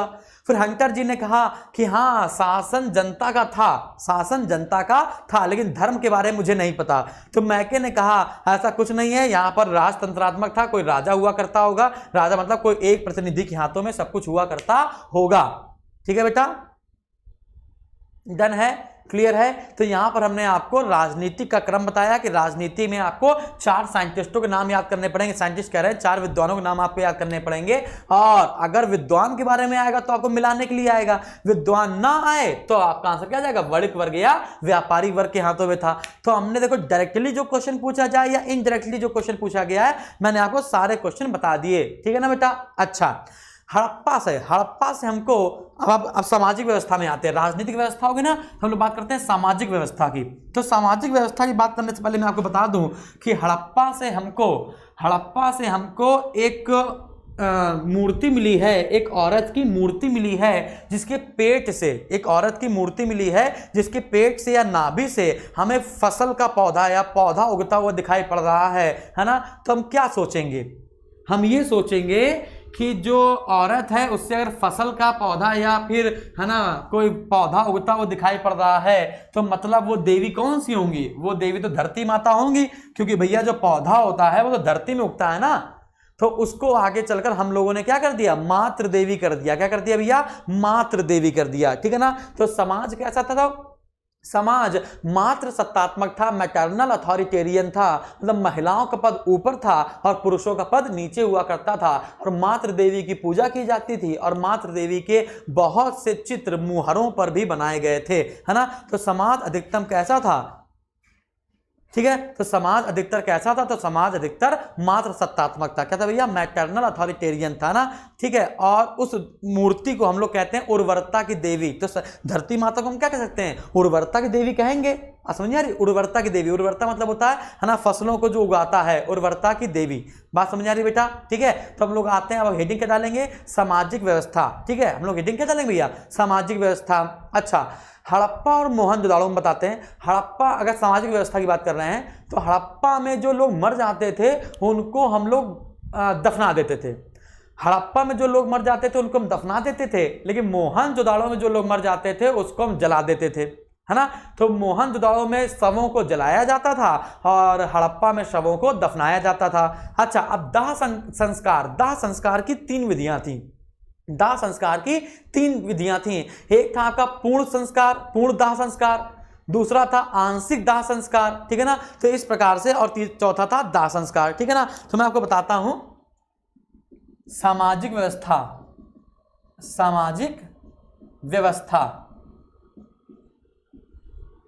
सामाजिक व्यवस्था। अच्छा, वो बच्चे बहुत परेशान हो गए होंगे, वो बच्चे बहुत परेशान हैं, है ना, जो सोच रहे थे यार देखो जीएस स्पेशल का बैच चलने वाला है, 1000 रुपए में जीएस स्पेशल का बैच क्या चलेगा, है ना। वो बहुत वनडे एग्जाम वाला चलेगा जो धड़ाधड़ बस एक लाइन में होता चला जाता है, ये ऐसा था, ये ऐसा था, सिंधु सभ्यता ऐसा, सिंधु सभ्यता वैसा वैसा, है ना। वो ऐसा सोच रहे थे। सब लोग के दिमाग में ये था कि जो यूट्यूब पर वीडियो पड़े हुए हैं जो फ्री वाले, जैसे हड़प्पा सभ्यता हमने पढ़ाई है शुरुआत में, है ना, तो बस हमने ऐसे ओरली धीमे धीमे करके निपटा दिया था उसको कि ये ऐसा, ये देखो ये सूत्र है, वो सूत्र है ना। लोग उसी में खुश हो गए हैं कि अरे वाह क्या पढ़ाते हैं यार, इसी से पेपर हो जाएगा। अरे पेपर उससे तो हो जाएगा, लेकिन जो उससे तो दुनिया कर लेगी, समझा कि दुनिया वो सब क्वेश्चन कर लेगी, जो नहीं कर पाएगी वो ये है। लोगों ने जीएस स्पेशल को, है ना, हल्के में लिया हमारे वाले और सोचा कि जितने कम पैसे होंगे उतना ही देर कम पढ़ाया जाएगा, और वो यहां पर आकर फंस गए, ठीक है ना। अब यहां पर ये फंस गए आके, अब वो सोच रहे हैं यार इतना ज्यादा कैसे पढ़ेंगे, है ना। हमारे पास बच्चे पर्सनली मैसेज करते हैं, सर आप 2 घंटे सुबह क्लास पढ़ाते हैं, 2 घंटे शाम को क्लास पढ़ाते हैं, है ना, हम पागल हो जाएंगे, इतना कैसे पढ़ सकते हैं, ये है वो है, बताओ ऐसे ऐसे लोग हैं, ठीक है ना। क्या बताएं यार, अब बनना है आईएएस, बनना है इंस्पेक्टर, ये नहीं जानते कि तुम्हारे जैसे लोग दिल्ली, इलाहाबाद, बनारस, लखनऊ, कानपुर, पूरे इंडिया लेवल पर तुमसे कई ज्यादा मेहनत करने वाले लोग, है ना, कई गुना ज्यादा मेहनत करने वाले लोग फिर भी असफल हो जाते हैं कुछ ना कुछ पॉइंट से, है ना। दूर ना जाओ, हमको देख लो बेटा, ठीक है। और हमको बता रहे हो यार कि सर ऐसा ना करो वैसा ना करो, 16-16 घंटे, 18-18 घंटे, है ना, जब तक नहीं पढ़ोगे तब तक आप क्वालिफाई नहीं कर सकते हो, इस बात समझो। हमारे पढ़ाने के बाद भी कई किताबें आपको चाटनी पड़ेंगी, तब कई पेपर निकलेगा यार। कोई बात नहीं, ठीक है, तो क्विट कर सकते हो यार, क्विट कर सकते हो, कोई बात नहीं, छोड़ दो, भगाओ, है ना। जब मन करे, जब आगे हो तब कभी पढ़ लेना, ठीक है ना। जब कभी लगे कि नहीं हमको और पढ़ना चाहिए तब पढ़ लेना। तोड़ पोल अभी दूध की तरह टूटे नहीं, चिकन खाने चल दियो, अभी खेलो कूदो, इधर उधर पढ़ते रहो, है ना। अभी यूट्यूब में जाने कितनी दुकानें यूट्यूब में खुली बैठी हैं, समझ आ गया। कुछ उनको ज्वाइन करो, उनसे अपना बेस मजबूत करो, कोई ऑफलाइन क्लास ज्वाइन करो, उनसे अपना बेस मजबूत करो, ठीक है। आगे आते हैं, सामाजिक व्यवस्था की बात बताते हैं ना, सामाजिक व्यवस्था की। तो सामाजिक व्यवस्था ने बताया आपको कि हमको हड़प्पा से एक मूर्ति प्राप्त थी बेटा। हड़प्पा से हमको एक मूर्ति प्राप्त हुई, है ना। वो मूर्ति कैसी थी, उसको हम कहते हैं उर्वरता की देवी, उसको हम कहते हैं उर्वरता की देवी, है ना। वो मूर्ति कैसी थी, है ना। वो मूर्ति ऐसी थी कि स्त्री के गर्भ से निकलता हुआ पौधा, स्त्री के गर्भ से निकलता हुआ पौधा, स्त्री के गर्भ से निकलता हुआ पौधे की हमें एक मूर्ति प्राप्त हुई, तो इसको हमने कह दिया उर्वरता की देवी। और आगे चल के हमने कह दिया धरती माता, धरती माता मतलब मात्र, है ना। और महिलाओं का पद ऊपर होगा तो समाज कैसा होगा, मैटरनल अथॉरिटेरियन, मैटरनल अथॉरिटेरियन, ठीक है ना। तो समाज कैसा था बेटा, तो समाज इनका था मात्र सत्तात्मक, याद रखेंगे ना। समाज कैसा था, मात्र सत्तात्मक, मतलब महिला का पद ऊपर था, मतलब महिला का पद पहले था और पुरुष का पद नीचे था, ठीक है ना। हम आते हैं थोड़ा सा संस्कार में, दाह संस्कार में आते हैं, है ना। तो बेटा जो दाह संस्कार है ना, जो दफन है, दफन या संस्कार है, दाह संस्कार है ना, इसकी 3 विधियां थी, इसकी 3 विधियां थी। एक होता है पूर्ण दफन, एक होता है आंशिक दफन और एक होता है दाह संस्कार, ठीक है ना। इसमें क्या करते थे, शव को पूरा दफना देते थे, शव को पूरा जमीन के अंदर दफना दिया जाता था, शव को पूरा जमीन के अंदर दफना दिया जाता था। आंशिक दफन में क्या होता था कि जब कोई व्यक्ति मर जाता था तो उसको हम लोग ऐसे ही छोड़ देते थे, पशु पक्षी उसको खा लेते थे। पशु पक्षी के खाने के बाद कुछ समय के बाद जितनी बॉडी बचती थी उस बॉडी को उठाकर हम लोग दफनाते थे, है ना। तो पशु पक्षी भक्षण के बाद, पशु पक्षी के खाने के बाद, पशु पक्षी के खाने के बाद उसको दफनाया जाता था, ठीक है ना। और इसमें क्या करते थे, जला दिया जाता था, उसमें सबको जला दिया जाता था, ठीक है ना। तो आपको याद रखना है कि मोहनजोदाड़ो में, मोहनजोदाड़ो, हड़प्पा में क्या था, हड़प्पा में, अगर हड़प्पा की बात बताई जाए तो हड़प्पा में शव को दफनाया जाता था, ये क्वेश्चन आया है पेपर में, है ना। और मोहनजोदाड़ो में शव को जलाया जाता था,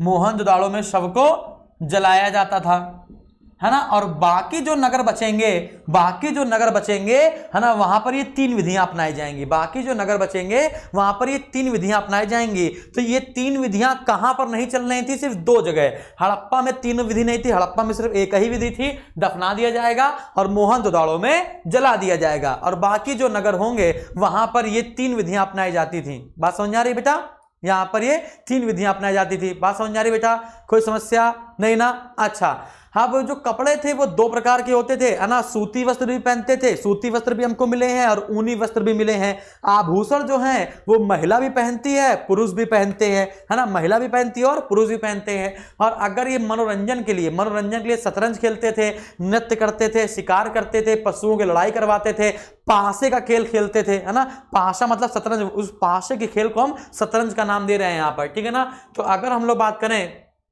वस्त्र की बात करें, है ना, तो वस्त्र सूती वस्त्र भी पहनते थे और ऊनी वस्त्र भी पहनते थे, है ना।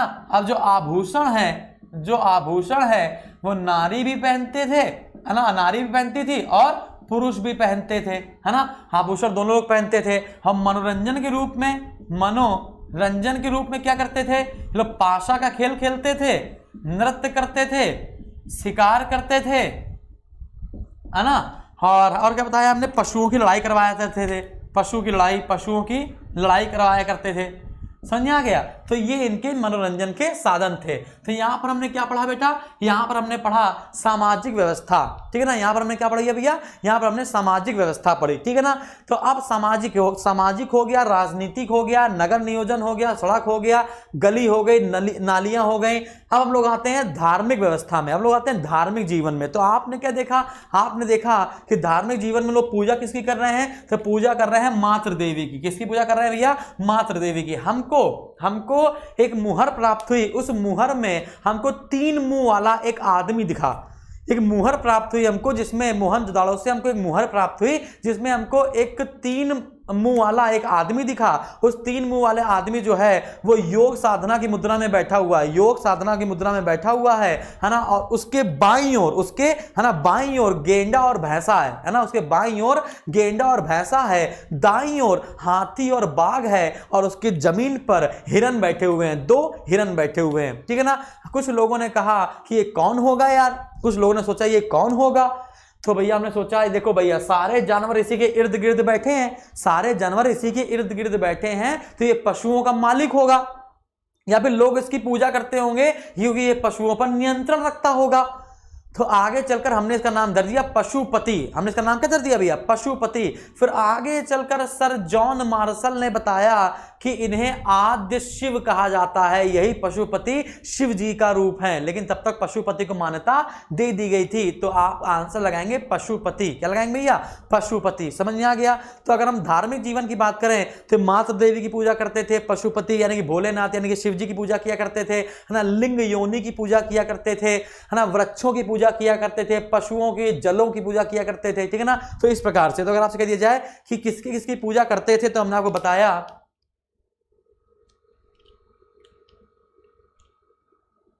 हाँ, ठीक है बेटा। तो अब हम लोग बात करेंगे धार्मिक जीवन की। अब हम लोग किसकी बात करेंगे? धार्मिक जीवन की, ठीक है ना। हम लोग थोड़ी सी बात करेंगे धार्मिक जीवन की। इसी वीडियो को कम से कम आप, है ना, ऐसा तो नहीं कि आप देख नहीं सकते हो 2-3 बार, आप इसी वीडियो को जब मन में आए बार बार देखो, बार बार देखो। तो आपको नोट्स भी नहीं बनाने पड़ेंगे, दिमाग में गूंजता रहेगा। बार बार देखो, वीडियो देखो, प्रैक्टिस सेट करो, वीडियो देखो, प्रैक्टिस सेट करो, वीडियो देखो, प्रैक्टिस सेट करो, काम खत्म। इतना ही आपको करना होता है, ठीक है ना। तो अब आते हैं धार्मिक जीवन। धार्मिक जीवन, ठीक है ना। तो धार्मिक जीवन में क्या है? तो धार्मिक जीवन में बताया हमने आपको कि ये लोग मातृ देवी की पूजा करते हैं, पशुपति की पूजा करते हैं, कुछ पशु की पूजा करते हैं, कुछ जल की पूजा का उल्लेख मिला है, लिंग योनि की पूजा का उल्लेख मिला है ना, तो वृक्षों की पूजा का उल्लेख मिला है। तो भैया इतनी चीजों को ये लोग मानते थे, याद रखिएगा, धार्मिक जीवन में ये लोग इतनी चीजों को मानते थे। हमने आपको पूरा लिख दिया, कुछ नहीं छोड़ा, ठीक है ना। हम आते हैं मोहनजोदाड़ो से हमको कुछ प्राप्त हुआ। क्या प्राप्त हुआ? मोहनजोदाड़ो से हमें क्या प्राप्त हुआ? 3 मुख वाले एक पुरुष की मूर्ति, पुरुष की योग साधना की मूर्ति, योग साधना की मूर्ति, ठीक है ना। जैसे मान लीजिए कि ये हो गया,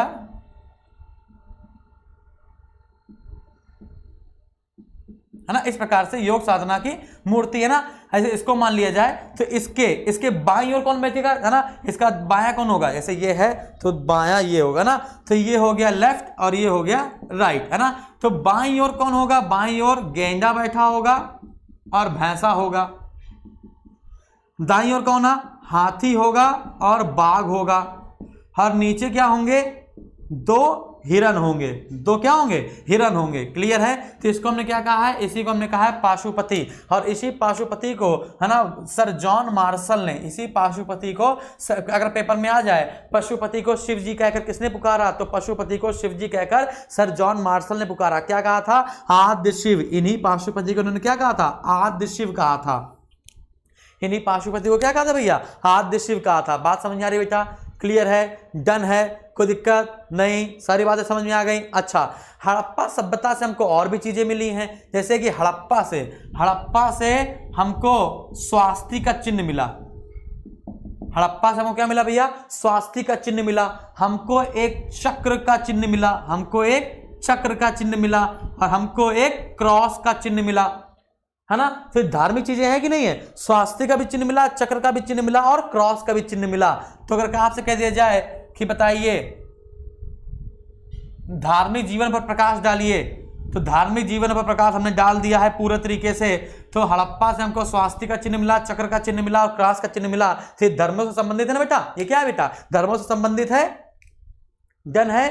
तो आपका धार्मिक जीवन में इतनी बातें हो गई, क्लियर है। अच्छा, अब हम लोग आते हैं आर्थिक जीवन में। अब हम लोग किस पर आते हैं भैया? आर्थिक जीवन में। तो आर्थिक जीवन की बात बताई जाए तो सिंधु सभ्यता का मुख्य व्यवसाय क्या था? सिंधु सभ्यता का मुख्य व्यवसाय क्या था? तो भैया पहला है कृषि।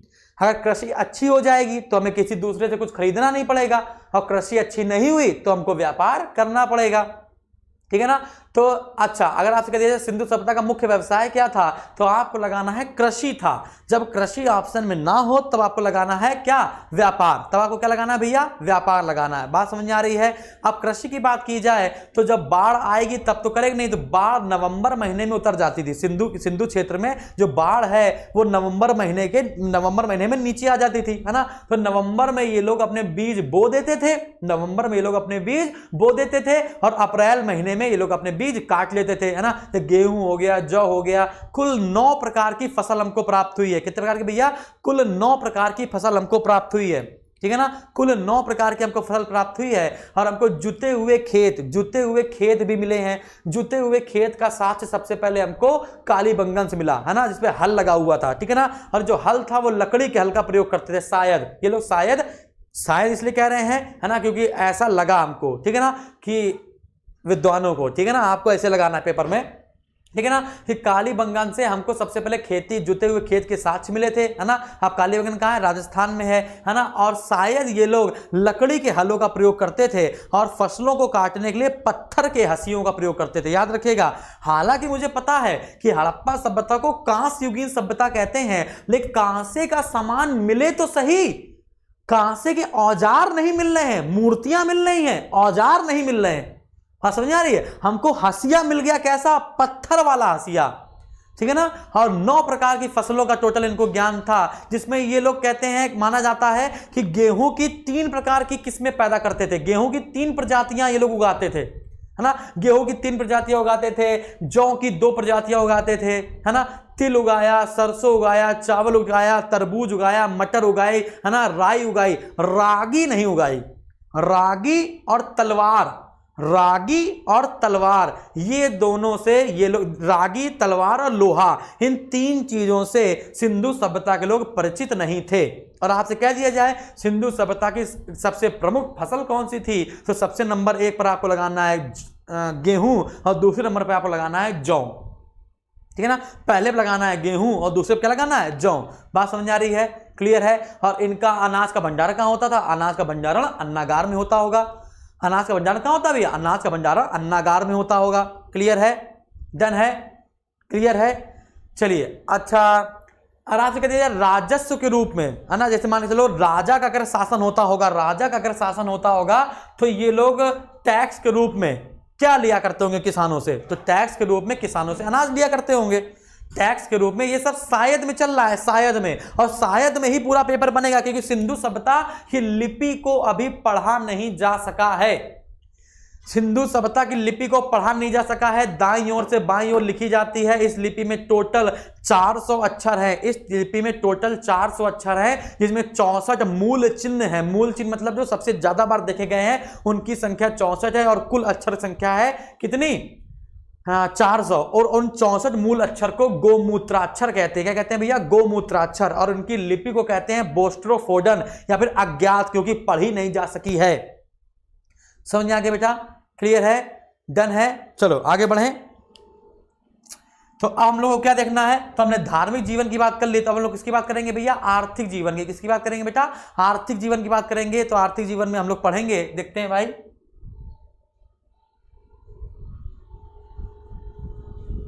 एसी बंद कर दी जाए, बहुत ठंडी लग रही है। चलो, तो अब हम लोग आएंगे आर्थिक जीवन पर, है ना।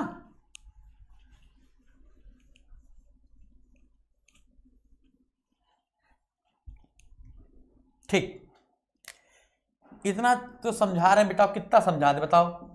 इतना तो समझा रहे हैं, इतना तो शायद नहीं समझाता होगा यार कोई भी, ठीक है ना।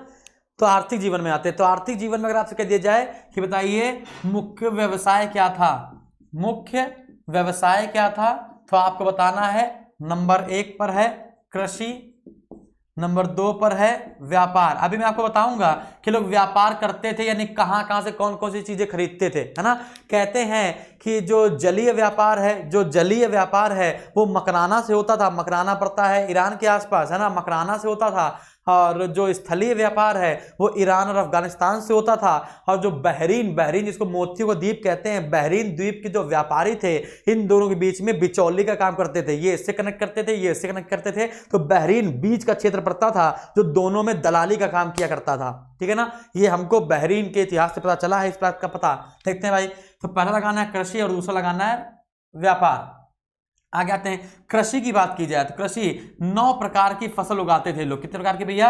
इनको 9 प्रकार की फसल का ज्ञान था। जैसे जौ हो गया, गेहूं हो गया, चावल हो गया,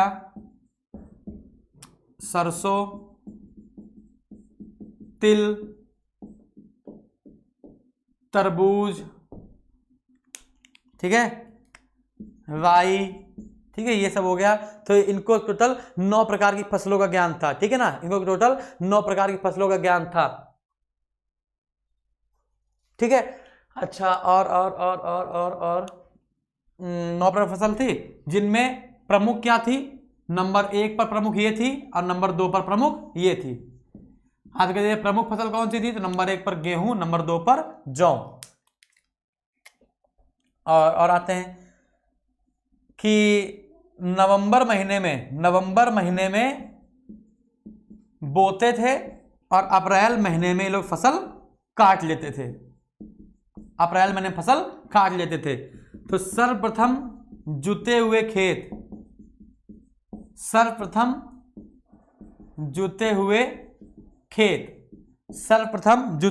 के साथ कहां से मिले हमको? कालीबंगन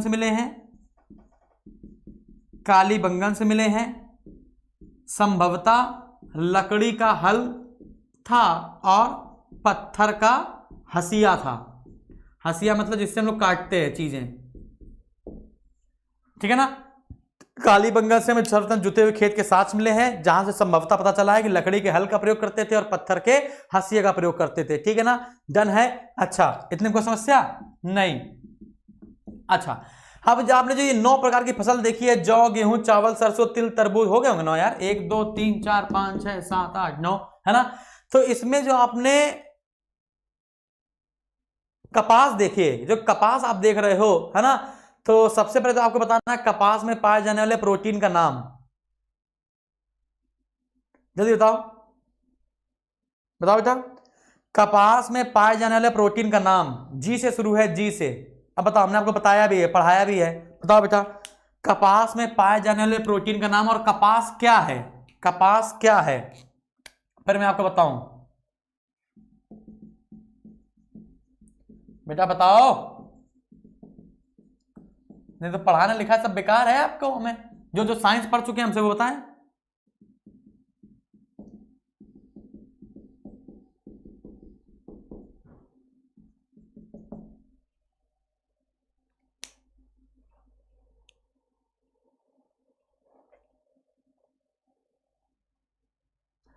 कपास सेल्यूलोज है, ये हमें पता है। कपास सेल्यूलोज है, ये हमको पता है, लेकिन कपास में पाए जाने वाले प्रोटीन का नाम बताओ। बताया है बेटा, याद करो, जब प्रोटीन चैप्टर हमने पढ़ाया था तो बताया था। दाल का बताया था, मटर का बताया था, मक्का बताया, गेहूं बताया, याद करो, अंडा बताया।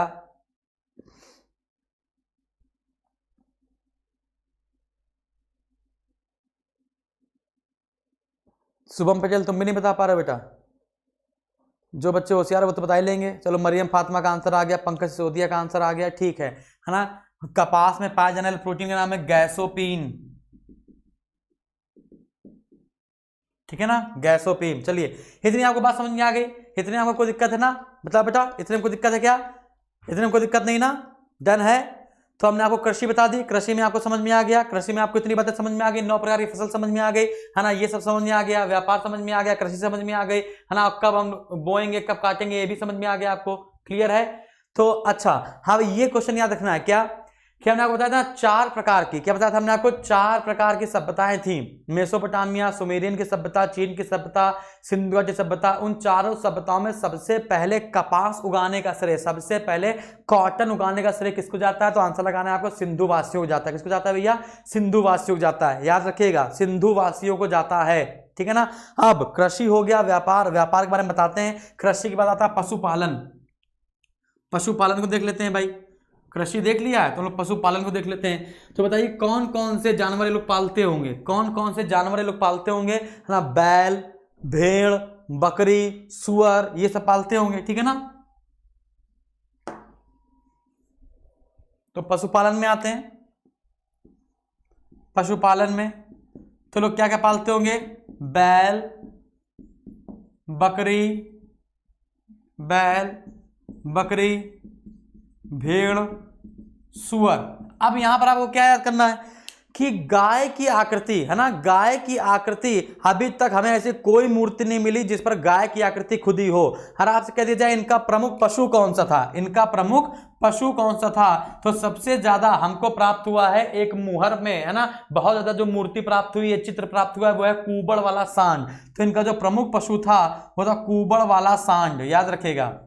इनका जो प्रमुख पशु था जिसकी पूजा भी संभवतः की जाती होगी, तो प्रमुख पशु था कुबड़ वाला सांड, बैल, बकरी, भेड़, सुअर, है ना। कोई भी मूर्ति नहीं मिली, कोई भी मूर्ति नहीं मिली जिस पर गाय की आकृति हो, जिस पर गाय की आकृति हो। कोई भी मूर्ति नहीं मिली जिस पर क्या हो? गाय की आकृति हो, याद रखिएगा, जिस पर गाय की आकृति हो, ऐसी कोई भी मूर्ति हमको नहीं मिली है। सिंधु सभ्यता के लोगों को लोहा, बताया था हमने आपको, लोहा और तलवार, लोहा, तलवार, है ना, का ज्ञान नहीं था, याद रखिएगा, लोहा और तलवार का ज्ञान नहीं था। ये क्वेश्चन कई बार पेपर में रिपीट हुआ है, इसलिए मैं आपको बता रहा हूं, ठीक है ना।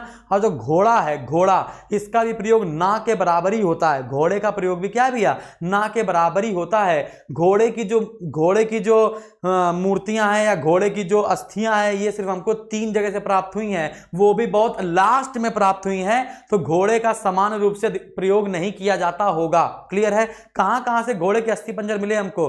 तो घोड़े के अस्तित्व का संकेत हमको मोहनजोदड़ो से प्राप्त हुआ। अस्तित्व का संकेत हमको क्या है? मोहनजोदड़ो से प्राप्त हुआ। संभवतः घोड़े जैसी दिखने वाली हमको एक मूर्ति, संभवतः घोड़े जैसी दिखने वाली हमको एक मूर्ति, है ना, लोथल से प्राप्त हुई, है ना। और संभवतः घोड़े की हड्डी, संभवतः घोड़े की अस्थि पंजर हमको सुरकोतदा से मिले हैं, है ना। तो सब में संभवतः लगा हुआ है, सब में संभवतः लगा है, पॉसिबिलिटीज तीनों में है, ठीक है ना। अच्छा, गुजरात के जो निवासी, शेर का साथ नहीं मिला, ठीक है ना।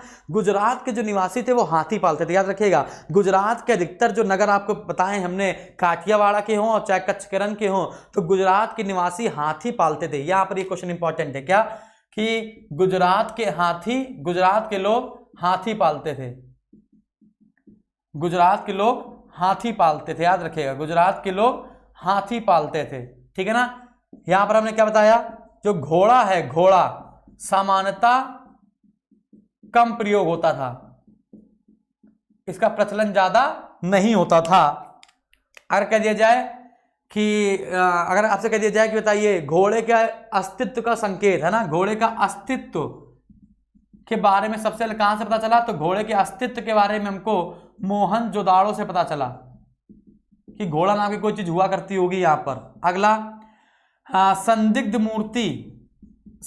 मूर्ति टेराकोटा, मतलब पकी हुई मिट्टी की मूर्ति हमको प्राप्त हुई है हल्की सी लोथल में। और घोड़े की अस्थि हमको प्राप्त हुई हैं सुरकोतदा से, घोड़े की अस्थियां हमको प्राप्त हुई हैं सुरकोतदा, गुजरात में पड़ता है ना, बताया था हमने आपको, है ना, सुरकोतदा से। क्लियर है बेटा?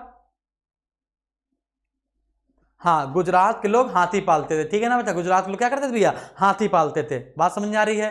डन है। चलो अब हम लोग थोड़ी सी बात कर लेते हैं। हाँ, अच्छा, हड़प्पा के जो बर्तन होंगे, हड़प्पा के जो बर्तन होंगे उस पर कुछ ना कुछ अभिलेख बने होते थे। हड़प्पा के जो बर्तन होते थे उन पर कुछ ना कुछ अभिलेख बने होते थे, है ना, जैसे कि मानव की मूर्तियां बनी होंगी, है ना, पशु पक्षी के चित्र बने होंगे। तो हड़प्पा के बर्तनों में अभिलेख पाए गए हैं, जबकि मोहनजोदाड़ो के बर्तनों में कोई भी अभिलेख नहीं बना हुआ है। कुम्हार के चाक का प्रयोग सबसे ज्यादा मात्रा में होता था, क्योंकि ये बर्तन को, यानी कि बर्तन मतलब भांड, ये नहीं, ये बर्तनों को चिकने और चमकीले बनाते थे। और बर्तन हमारे पास दो प्रकार के होते थे, एक होता था लाल रंग का और एक होता था काले रंग का, जिसको हम कहते हैं चित्रित धूसर मृद भांड। ठीक है ना, इतना नहीं जाना है आपको, इतनी आपको बात समझ नहीं आई, इतनी कोई दिक्कत है नहीं। तो अब थोड़ी सी बात करते हैं शिल्प पर, शिल्प कला पर बात कर लेते हैं। थोड़ी देर हम लोग बात शिल्प कला पर करें। शिल्प कला पर बात करने के बाद हम लोग आ जाएंगे व्यापार पर। ठीक है ना, तो व्यापार करवाएंगे, इसका चार्ट बनेगा। शिल्प की अगर बात की जाए, शिल्प व कला की बात की जाए, तो हड़प्पा के बर्तनों पर, हड़प्पा के बर्तन पर कोई अभिलेख नहीं है, कोई लेख नहीं है। मोहनजोदाड़ो के बर्तन पर, सॉरी उल्टा हो गया, हड़प्पा के बर्तनों पर कई चित्र बने हैं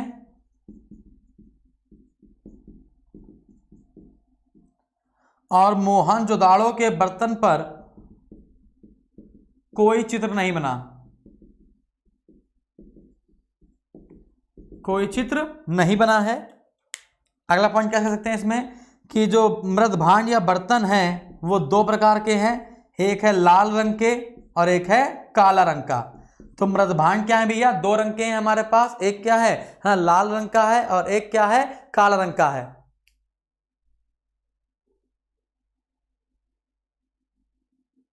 ठीक है,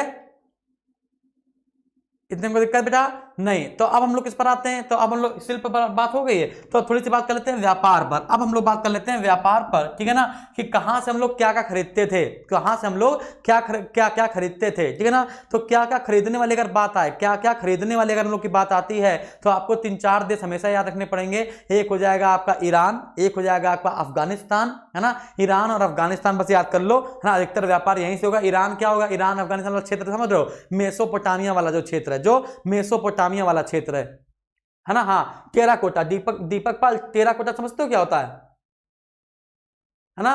टेराकोटा आप समझते हो क्या है, कि जो पकी हुई मिट्टी के बर्तन होते हैं, पकी हुई मिट्टी के बर्तन आप देखेंगे, कुछ मूर्तियां आपके लाल रंग की होती है, कुछ मूर्ति देखा आपके लाल रंग की होती है, घोड़े बने होते हैं उसमें, है ना, कभी आप बाहर निकलो तो लाल रंग की मूर्ति जो बेचते हैं, है ना, वही है टेराकोटा। पकी हुई मिट्टी के बर्तन होते हैं, पकी हुई मिट्टी के बर्तन होते हैं, बात समझ आ रही है, पकी हुई मिट्टी के बर्तन होते हैं। ठीक है ना, चलिए अब हम लोग अगर हम लोग बात करें कि मुहर का, अगर सॉरी व्यापार का बात करें, तो सबसे पहले व्यापार का पता में चलता कैसे है, व्यापार का पता में चलता कैसे, सबसे बड़ा इंपॉर्टेंट पॉइंट तो यही है कि व्यापार का पता चलता कैसे है।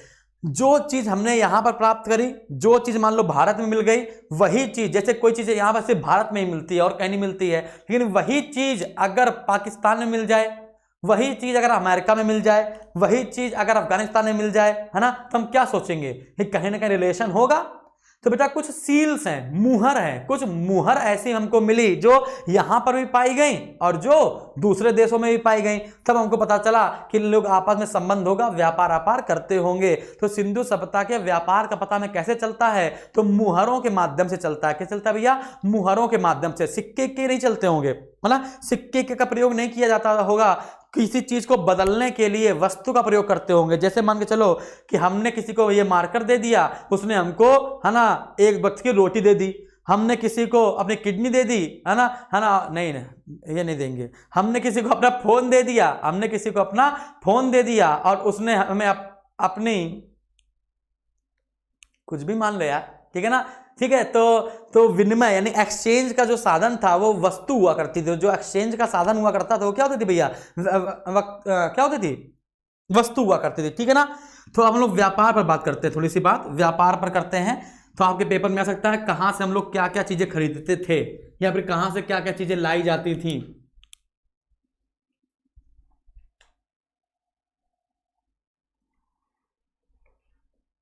कहां से क्या क्या चीजें लाई जाती थी। सबसे पहले व्यापार का पता किससे चला, मुहरों से चलता है, मुहर से व्यापार का पता चला। मुहरों से व्यापार का पता चला। जो स्थलीय व्यापार होता था, जो स्थलीय व्यापार होता था वो अफगानिस्तान और ईरान से होता था। जो स्थलीय व्यापार होता था वो अफगानिस्तान और ईरान से हुआ करता था, लेकिन जो जलीय व्यापार होता था, जो जलीय व्यापार होता था वो मकरान से हुआ करता था। मकरान, ठीक है ना, सिंध के पास वाला क्षेत्र है मकरान, ठीक है ना। और दोनों व्यापारियों के बीच दलाली या बिचौलिए के रूप में बहरीन के व्यापारी होते थे। बहरीन के व्यापारी होते थे, है ना। और बहरीन को हम लोग वर्तमान में मोतियों का द्वीप कहते हैं। बहरीन को वर्तमान में हम लोग मोतियों का द्वीप कहते हैं। याद रखिएगा, मोतियों का द्वीप किसे कहते हैं, ज्योग्राफी का क्वेश्चन, मोतियों का द्वीप किसे कहते हैं, तो आपको लगाना है बहरीन को कहते हैं। क्या कहते हैं भैया, बहरीन को क्या कहते हैं, है ना, व्यापारियों मोतियों का द्वीप, ठीक है ना। अभी लोग मुहर पर बात करेंगे, आप परेशान मत होइए, अभी हम लोग मुहर पर बात करेंगे, ठीक है ना। चलिए आगे देखते हैं, अगला क्वेश्चन देखा जाए। अगला क्वेश्चन देखा जाए बेटा, बताओ।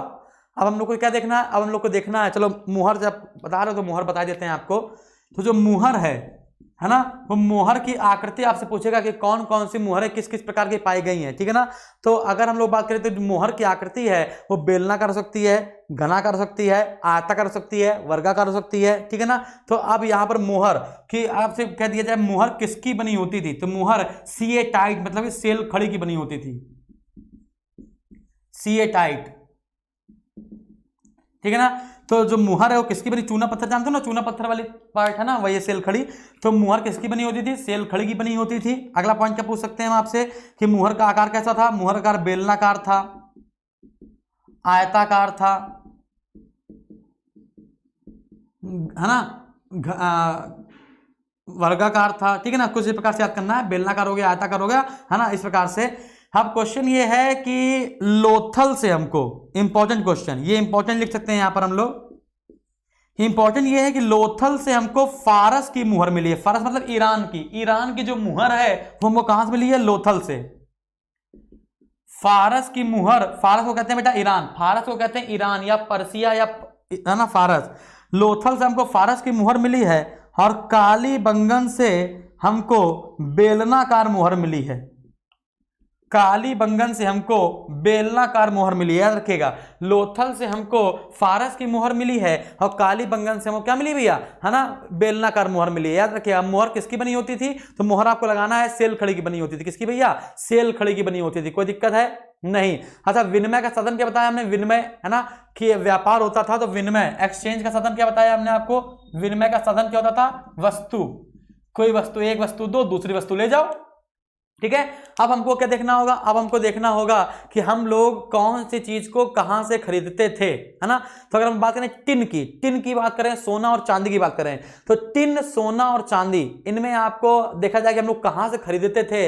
आयातित स्थल क्या है, इंपोर्ट स्थल क्या है, इंपोर्ट प्लेस क्या है।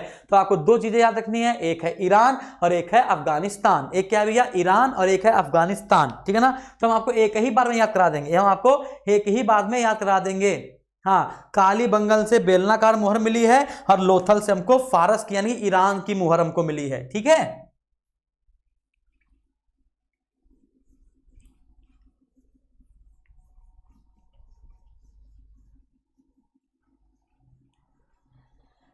चलिए बात करते हैं भाई। तो हम लोग को बात करनी है कि सोना, चांदी और टिन, ये चीज हम लोग कहां से खरीदते थे, तो ये चीज हम खरीदते हैं अफगानिस्तान से और ईरान से, अफगानिस्तान से और ईरान से, ठीक है ना। अगर हम लोग बात करें किसकी, तांबे की, हम लोग बात करें तांबा, तो तांबा जो है वो राजस्थान में क्या क्षेत्र फेमस है, खेतड़ी।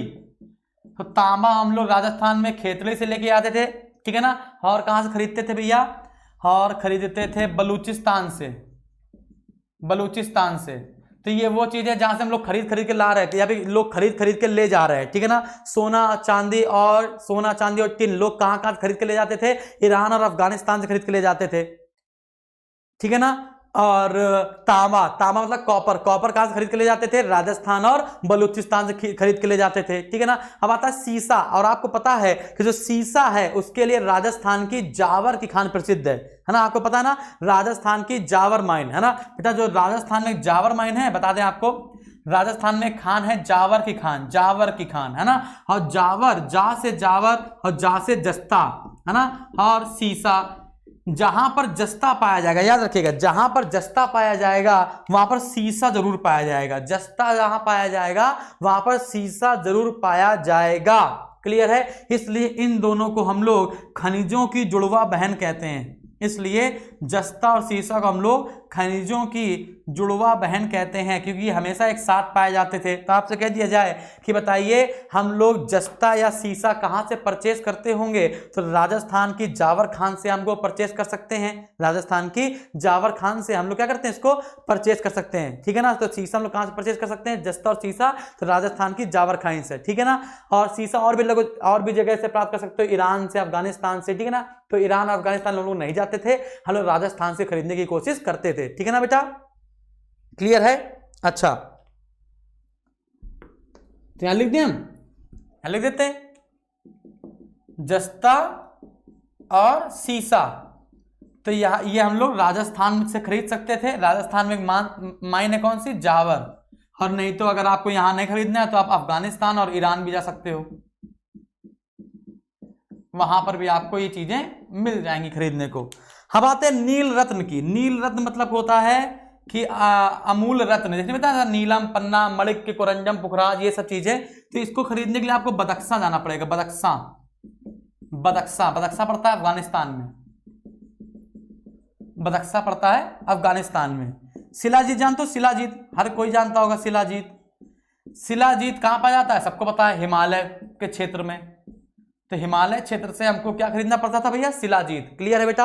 अब आते हैं सेल खड़ी। सेल खड़ी की अगर बात करें तो बलूचिस्तान में आपको सेल खड़ी मिल जाएगी, है ना। और भारत में दो जगह बहुत फेमस है सेल खड़ी के लिए, एक राजस्थान है गुजरात। सेल खड़ी की बात की जाए तो राजस्थान से खरीद सकते हो, गुजरात में आपको सेल खड़ी मिल जाएगी। सेल खड़ी से क्या बनती है? मुहर बनती है। और या फिर विदेशों की बात की जाए तो बलूचिस्तान, विदेशों की बात की जाए तो बेटा बलूचिस्तान। तो सेल खड़ी हो गई, शिलाजीत हो गया, नील रत्न हो गया, और बताओ। शंख और कौड़ी, इसमें आते हैं शंख और कौड़ी की बात की जाए ना। शंख है ना, शंख है ना, शंख और कौड़ी जानते हो? कौड़ी खेली जाती है, जो गेम खेले जाते हैं ना, शंख और कौड़ी। इसके लिए फेमस था सौराष्ट्र, गुजरात।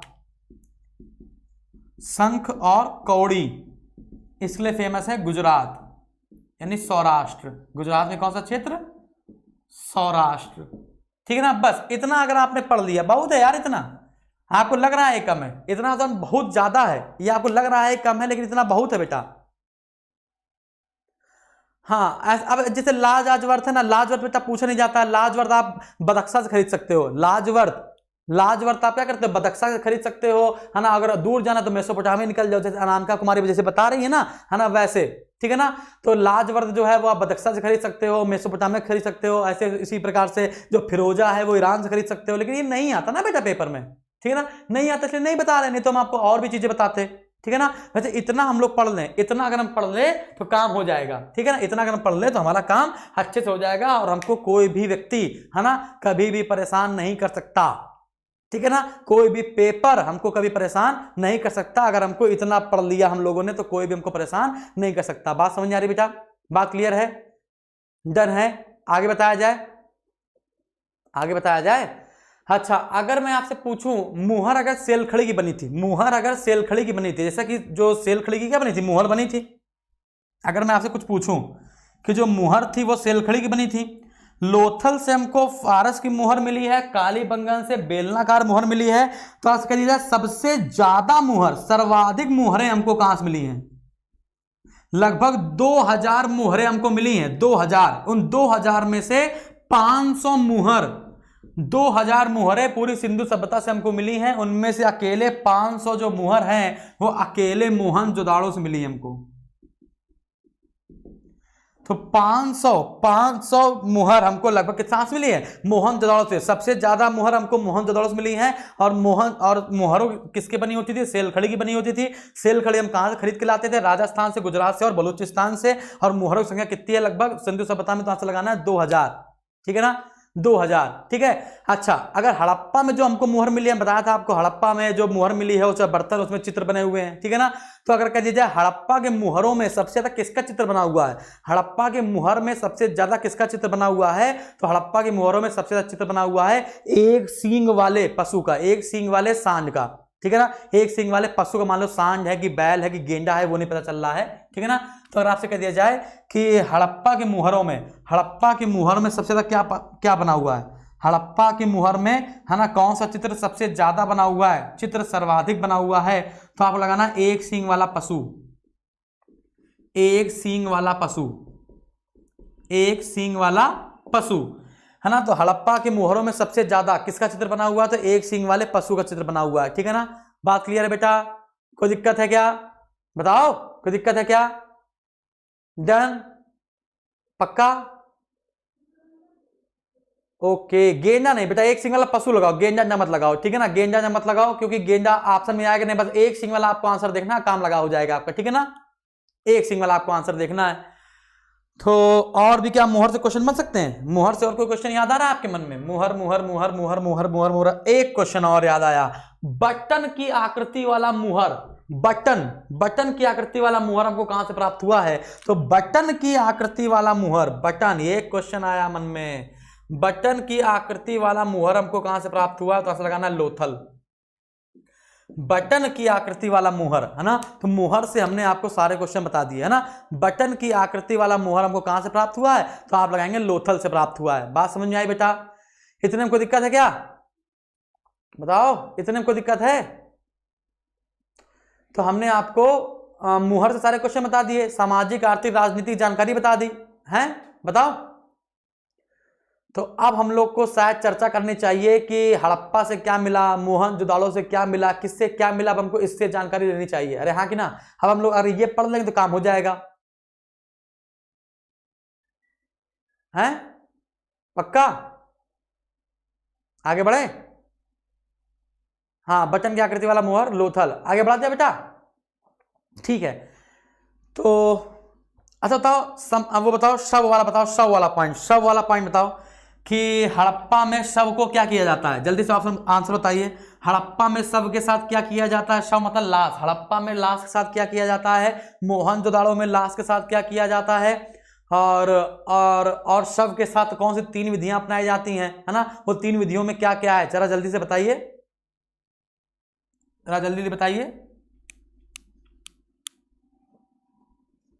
तो इसको रफ कर ले, जल्दी बताइए बेटा।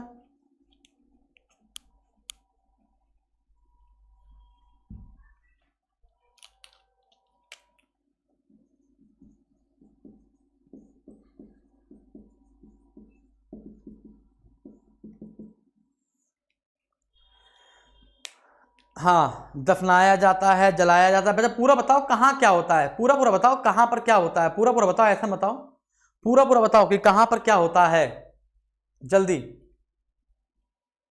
कहाँ पर क्या क्या होता है ये बताना है आपको, जल्दी बताओ।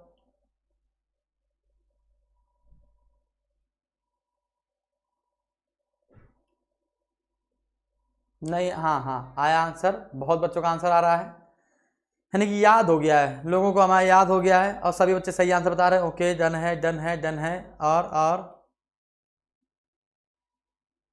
और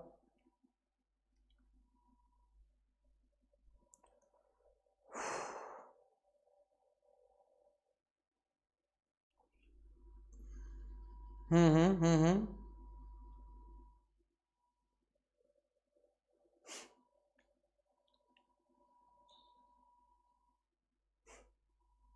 चलिए आगे बढ़ा जाए, ठीक है। सबका सही है, सबका सही है यार, सबका सही है, सबका सही है, सबका सही है ना, सबका सही है। चलिए हम लोग आगे बढ़ते हैं। तो लोथल और कालीबंगन, हाँ इससे क्वेश्चन बनता है बेटा, शव से ही बता रहे हैं, लोथल और कालीबंगन से। यहां पर हमको युगल समाधियां मिली हैं। युगल समाधि समझ रहे हो? एक साथ 2 लोग, एक साथ दो लोग हमको प्राप्त हुए, है ना।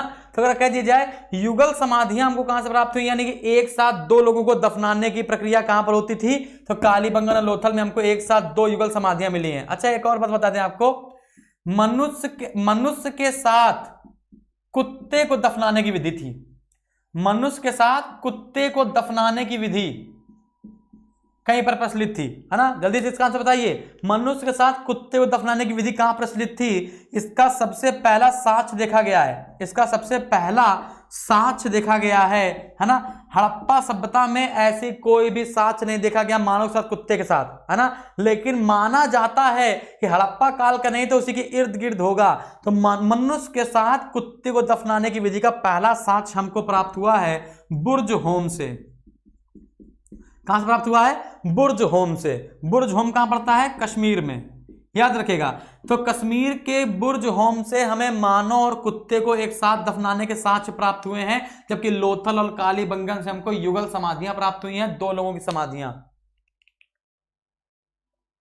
ठीक है, मोहनजोदड़ो से कंकाल के टीले मिले ना, वो तो बेटा बात अलग है, वो तो बात अलग है, ठीक है ना। चलो, इतनी बात आपको समझ में आ गई। दो बात और कर सकते हैं हम लोग। लिपि हमने बताई थी ना आपको, लिपि बताई थी ना आप, क्या लिपि, माप तौल देख लेते हैं, माप तौल और बांट, ठीक है ना। तो संभवतः ये लोग माप तौल में, 16 इकाई का प्रयोग करते होंगे, 16 इकाई का प्रयोग करते थे, है ना।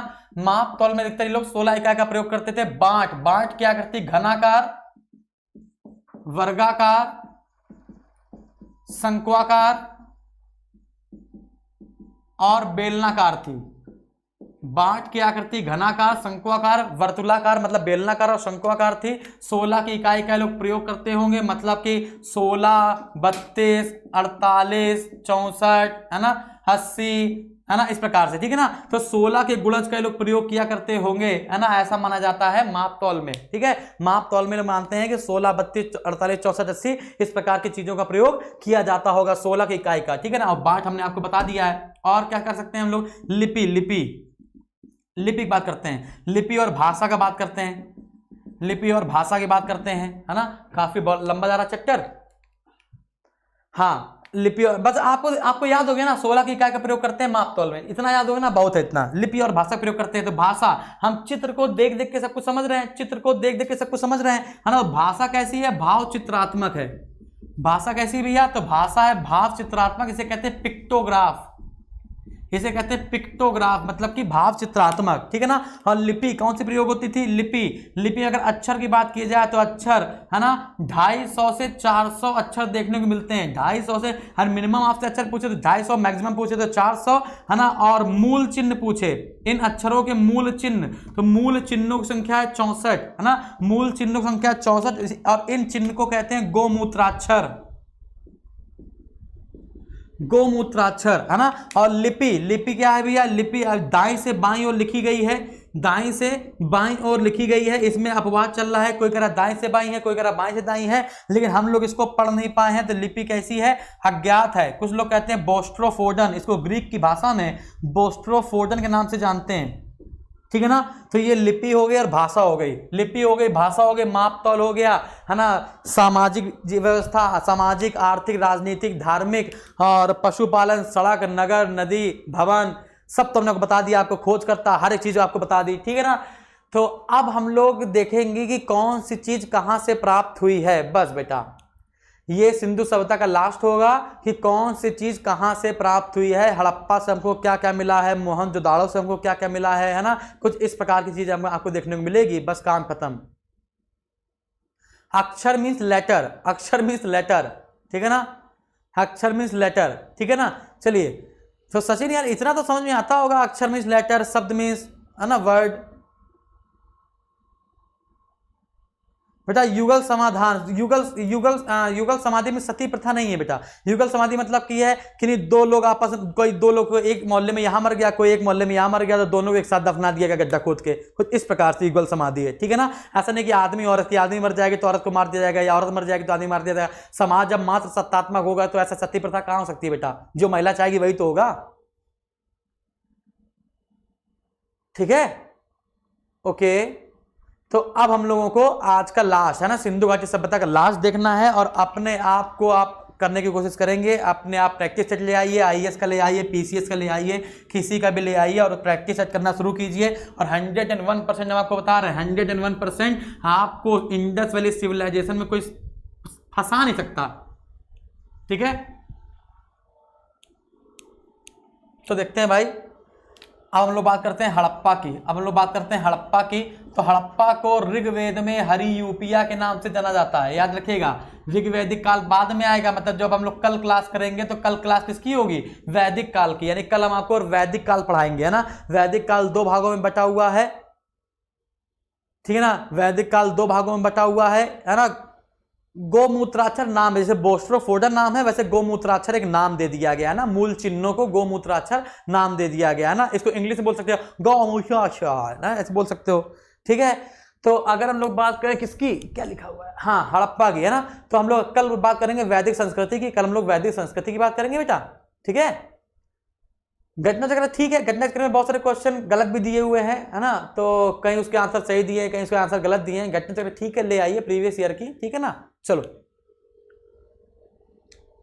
पंछी के बारे में बता दे, पंछी के बारे में क्या बता दे, बताओ बताओ, पक्षी के बारे में बता दे, क्या पक्षी के बारे में बता दे, बताओ पक्षी के बारे में क्या क्वेश्चन बनाया, जो क्वेश्चन बनाया पूछ लो, हमसे बता देंगे हम, है ना। हड़प्पा को ऋग्वेद में हरियूपिया कहा जाता है। हड़प्पा कहां पर है, सिंध प्रांत के मांट गोमरी जिला, मांट गोमरी जिला है। इसकी खुदाई में 4 लोग का हाथ रहा है। 1921 के आसपास दयाराम साहनी रहे हैं इसकी खुदाई में। 1921 के आसपास इसकी खुदाई में दयाराम साहनी रहे हैं। और इसके बाद जैसे हड़प्पा के टीले के बारे में सबसे पहले 1826 में चार्ल्स मेसान ने बताया था, सब मैंने आपको बताया था, ठीक है ना। अच्छा, तो दयाराम साहनी रहे हैं। फिर इसके बाद 1926 के आसपास माधव स्वरूप वत्स ने इसकी खुदाई करी है, माधव स्वरूप वत्स ने इसकी खुदाई करी है। और 1946 के आसपास मार्टिन व्हीलर ने इसकी खुदाई करी है ना।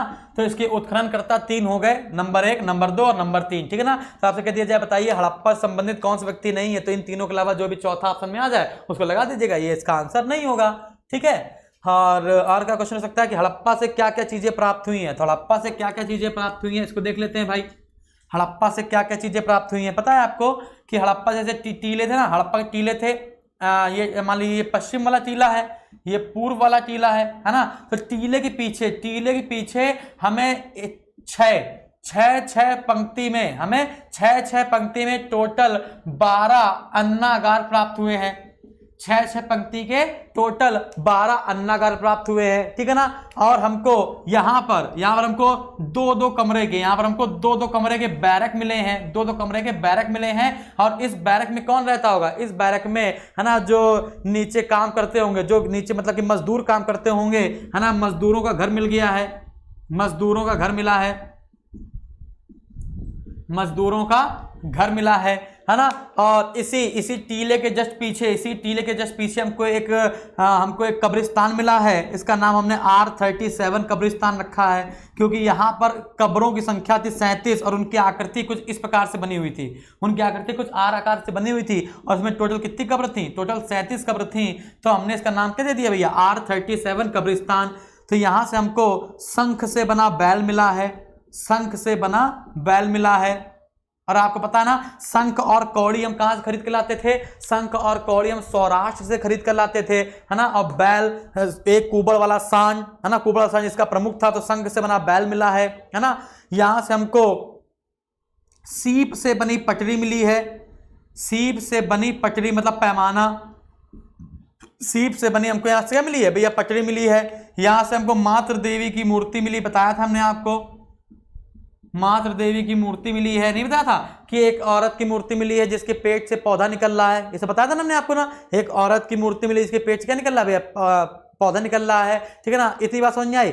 और क्या मिला है भाई, और हमको यहाँ से मिला है गेहूं और जौ के दाने भी मिले हैं, लेकिन अभी इंपॉर्टेंट सिर्फ इतना ही है ना। R37 कब्रिस्तान, शंख से बना बैल, सीप से बनी पटरी, मातृ देवी की मूर्ति, है ना, मजदूरों का घर, 6 पंक्तियों वाले में 12 अन्नागार, 6 पंक्तियों वाले के 12 अन्नागार, ठीक है ना। बस इतना, हड़प्पा से बस इतना याद कर लो। स्वास्तिक का चिन्ह और बाकी चीजें हमने आपको बताई थी, स्वास्तिक का चिन्ह हो गया, चक्र हो गया, है ना, और क्रॉस का चिन्ह हो गया, ये भी कहां से मिला हमको, हड़प्पा से मिला है। तो बाकी चीजें देखो भैया, जितना हम बता रहे हैं आपको सिर्फ इतना अभी पढ़ लेना है, बाकी हमने तो आपको पढ़ा दिया है, बाकी ने सारा आपको पढ़ा दिया है, बस कुछ कुछ चीजें छूटी थी, बस वही हम आपको पढ़ा रहे हैं, ठीक है।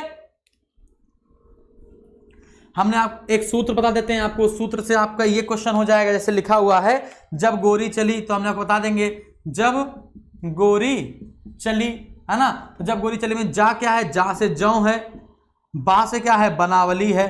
तो आपसे कह दिया जाए, बताइए जौ के दाने कहां से मिले, बनावली से मिले, है ना। गा से हो गया गेहूं, गा से क्या हो गया गेहूं, और रा से क्या हो गया रंगपुर, तो गेहूं का दाना कहां से मिला है, रंगपुर से मिला है। रंगपुर की खोज किसने की थी, रंगनाथ राव ने की थी, बताया था हमने, रंगनाथ राव ने की थी, ठीक है ना। और मादर नदी किनारे स्थित है। चा से क्या है, चावल है, चा से क्या है, चावल है, और ला से क्या है, लोथल है। तो आपसे कहते हैं लोथल, ठीक है ना, लोथल से क्या मिला है, चावल के दाने मिले हैं, लोथल से क्या मिला है, चावल के दाने मिले हैं। लोथल ही वो नगर था जहां का एक घर क्या था, मुख्य सड़क की ओर उसका दरवाजा खुल रहा था, ऐसा बताई थी हमने आपको, है ना। और लोथल क्या था भैया, लोथल बंदरगाह था। लोथल क्या था, सिंधु सभ्यता का बंदरगाह था। लोथल क्या था, सिंधु सभ्यता का बंदरगाह था। बात समझ आ रही है। अच्छा, तो इस सूत्र से आपको बहुत सारी चीजें समझ में आ गई होंगी। अब आते हैं मोहनजोदाड़ो में। अब किसमें आते हैं भैया, मोहनजोदाड़ो में। हाँ बिल्कुल सही है, अब आते हैं हम लोग मोहनजोदाड़ो में।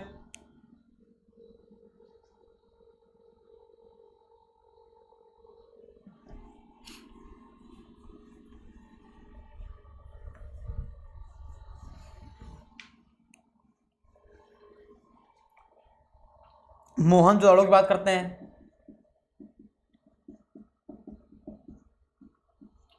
मोहनजोदाड़ो का मतलब होता है मृतकों, भूतों या प्रेतों का टीला। मतलब एक कोई व्यक्ति मर जाता था तो उसी के ऊपर एक व्यक्ति को रख दिया जाता था, तो ये हो जाएगा मृतकों, भूतों या प्रेतों का टीला, ठीक है। इसी को कहते हैं सिंधु का बगीचा, इसी को कहते हैं सिंधु का बगीचा, ठीक है ना। तो यहां से क्या क्या हमको मिला है, यहां से हमको मिला है कांसे की नर्तकी, कांसे की डांस करती हुई एक महिला की मूर्ति, कांसे की नर्तकी। यहां से हमको मिला सूती वस्त्र, यहां से हमको मिला है अन्नागार, स्नानागार, यहां से मिला पुजारी की मूर्ति, पुजारी की मूर्ति, उसका हाथ टूट गया है, उसका हाथ टूट गया है, यहाँ पे चोट लगी हुई है, ना थोड़ी सी उठी हुई है। जैसे आपने देखा कि दलाई लामा देखा, दलाई लामा कुछ इस प्रकार से, है ना। पुजारी की मूर्ति मिली है हमको यहाँ से, ठीक है ना। तो और बताइए और क्या मिला होगा, जल्दी बताइए। हाँ, का मालूम है आम शाम पाम शाम, वेरी गुड। का मालूम है आम शाम पाम शाम, अगर आपको याद है तो आपको सब कुछ याद रहेगा। अगर आपको ये याद है तो आपको सब कुछ याद रहेगा, क्योंकि सब कुछ तो इसी में बता दिया गया है कि नहीं, बताया जाए ना, ठीक है। तो का मालूम है आम शाम पाम शाम से क्या हो जाएगा, कम, जैसे लिखा हुआ है कम आलू मोहे आम शाम पाम शाम। मां से मोहनजोदाड़ो है सब में, तो कांसे की नर्तकी मोहनजोदाड़ो, है ना। अग्निवेदियां, अग्निकुंज लोथल बताया जाएगा, मातृ देवी हड़प्पा, अन्नागार मोहनजोदाड़ो, शिवजी मूर्ति, है ना, मोहनजोदाड़ो, पुजारी की मूर्ति मोहनजोदाड़ो, स्नानागार मोहनजोदाड़ो, सूती वस्त्र मोहनजोदाड़ो। तो यहाँ पे बस एक छूट गया था, क्या, शिव मूर्ति, शिव जी की मूर्ति। तो भैया इतनी सब चीजें हमको कहां से प्राप्त हुई हैं, तो इतनी सब चीजें हमको मोहनजोदाड़ो से प्राप्त हुई हैं। इतनी सब चीजें हमको कहां से प्राप्त हुई भैया, मोहनजोदाड़ो से प्राप्त हुई हैं, ठीक है ना। क्लियर है, कोई दिक्कत नहीं। और मैं बताया आपको जब गोरी चली, अगर जब गोरी चली आपको याद रहेगा तो आपको जौ के दाना कहां से मिला है, बनावली से मिला है। जौ के दाना कहां से मिले, बनावली से मिले हैं। बनावली से एक दो क्वेश्चन और भी आ सकते हैं, क्या, जैसे ये बाण है, जैसे ये बाण है ना, जैसे ये बाण है ना, तो बाण तो नहीं मिला, लेकिन बाण का ये वाला क्षेत्र, ये वाला पार्ट मिला हमको, तो इसे हम क्या कहते हैं भैया, इसे हम कहते हैं बाणाग्र। बाण का अगला क्षेत्र क्या कहलाएगा, बाणाग्र, जो किसका बना हुआ था, तांबे का। जो किसका बना हुआ था भैया, तांबे का बना हुआ था, ठीक है ना। तो तांबे के बने हुआ बाणाग्र, मतलब तांबे का बाणाग्र हमें कहां से मिला है, तो आपको लगाना है बनावली से। जौ के दाने कहां से मिले हैं, आंसर लगाना है बनावली से। तिल और सरसों का ढेर कहां से मिला है, तो आपको लगाना है बनावली से। हल की आकृति खिलौने के रूप में कहां से मिली है, तो भी लगाना है बनावली, ठीक है ना। तो बनावली से आपको 3-4 पॉइंट याद रखने हैं, सिर्फ 3-4 पॉइंट, बाकी नहीं। बनावली तब क्या क्या याद करना, हरियाणा में पड़ता है ना। बनावली से आपको रखना हल की आकृति खिलौने वाली, हल की आकृति खिलौने जैसी, छोटी सी, खिलौने के रूप में, ठीक है ना। तिल और सरसों का ढेर, तिल और सरसों का ढेर, जौ के दाने और जौ की अच्छी प्रजाति, जौ की सबसे अच्छी प्रजाति बनावली, ठीक है ना। और बनावली से क्या मिल जाएगा बताया हमने, तांबे का बाड़ाग्र, क्या बन जाएगा, तांबे का बाड़ाग्र, तांबे का बाड़ाग्र, बाड़ाग्र, ठीक है ना। बस यार इतना बहुत है, 4 बहुत है, इतने नहीं पूछे जाएंगे, ठीक है ना। हल्की आकृति खिलौने के रूप में बनावली तिल और सरसों का ढेर, बनावली जौ के दाने, है ना, अच्छी किस्म वाले, बनावली और तांबे का बाड़ाग्र, तो लगाना है बनावली। क्लियर है बेटा, क्लियर है। और हमने आपको बताया था सुरकोतता से क्या मिला था, घोड़े की अस्थियां, सुरकोतता से क्या मिला था भैया, घोड़े की अस्थियां, ठीक है ना। और अंडाकार कब्र, अभी तक हमको कोई भी कब्र अंडाकार नहीं दिखी है।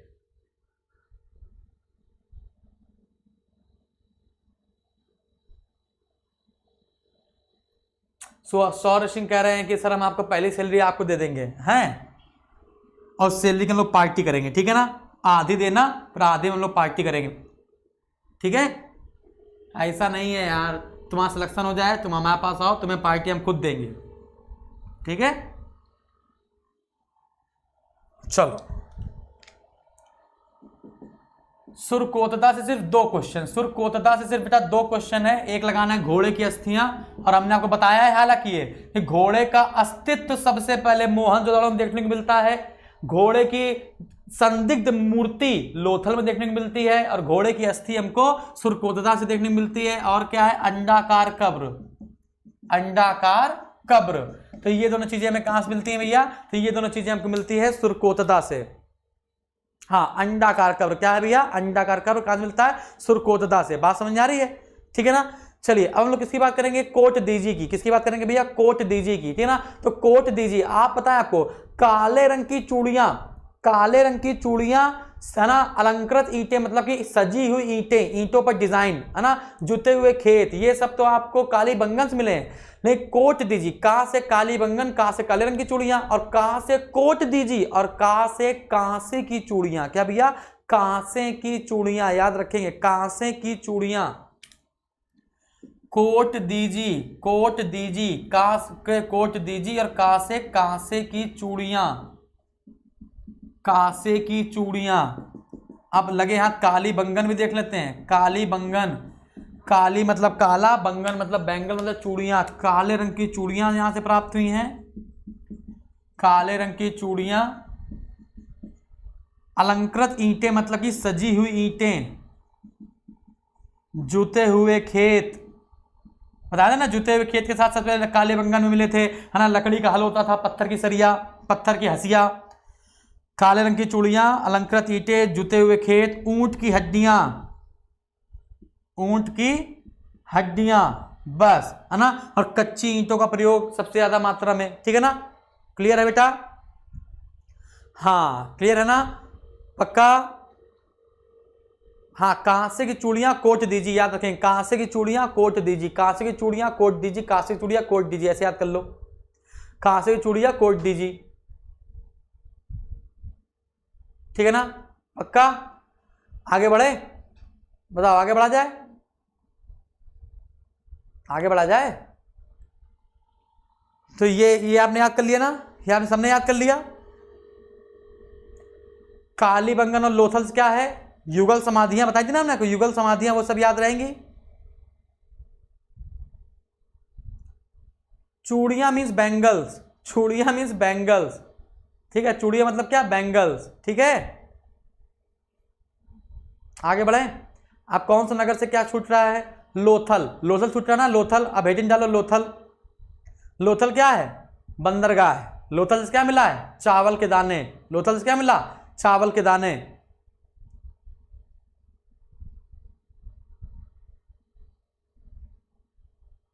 अब आप लोग बताओ लोथल से क्या क्या मिला है ना, लोथल से क्या क्या मिला है, लिपस्टिक के साथ, लिपस्टिक या सौंदर्य प्रसाधन बताया था ना हमने, लिपस्टिक या सौंदर्य प्रसाधन का साथ कहां से मिला है, लिपस्टिक या सौंदर्य प्रसाधन का साथ कहां से मिला है, लिपस्टिक या सौंदर्य प्रसाधन का साथ कहां से मिला है,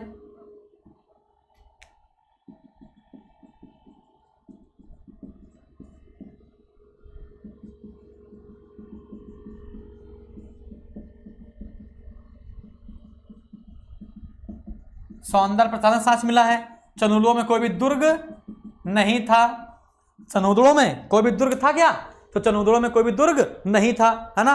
तो चंदोदड़ो से बेटा 2-3 क्वेश्चन इंपॉर्टेंट है। कोई भी दुर्ग नहीं था, ठीक है। हाँ, चंदोदड़ो से क्या क्या मिला भैया? कोई भी दुर्ग नहीं था, लिपस्टिक या सौंदर्य प्रसाधन का सांच मिला है हमको, है ना। एक क्वेश्चन एक और है, हमको एक चिन्ह मिला है कुत्ते बिल्ली का पीछा करता हुआ, ठीक है ना। कुत्ता बिल्ली का पीछा करता हुआ एक चित्र बना है, कुत्ता बिल्ली का पीछा करता हुआ पद चिन्ह मिला है। कुत्ता बिल्ली का पीछा करता हुआ पद चिन्ह मिला है। ईंटें हमने बताया थी ना, ईंटें आपको एल आकार की थी, कर्व यानी कि वक्राकार आकार की थी और आयताकार की थी। तो बेटा ये जो वक्राकार ईंटें हैं, वक्राकार ईंटें, ये हमको चंदोदड़ो से प्राप्त हुई हैं। जो वक्राकार ईंटें हैं ये हमको कहां से प्राप्त हुई हैं? हाँ, कहां से प्राप्त हुई बेटा? लगाना है वृत्ताकार ईंटें, वक्राकार ईंटें हमको चंदोदड़ो से प्राप्त हुई हैं। अच्छा, अब एक और बात, लास्ट बात, इस चंदोदड़ो को संस्कृति को, इस चंदोदड़ो की कल्चर को हम लोग, है ना, जो हमारे विद्वान हैं, इसको झूखर झाकर संस्कृति कहते हैं। ये इंपॉर्टेंट क्वेश्चन है क्या?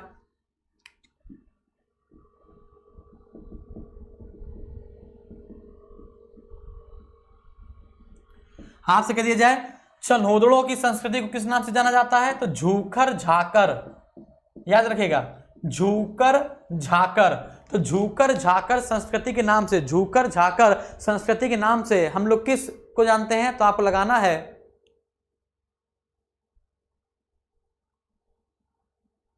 हाँ, झूकर।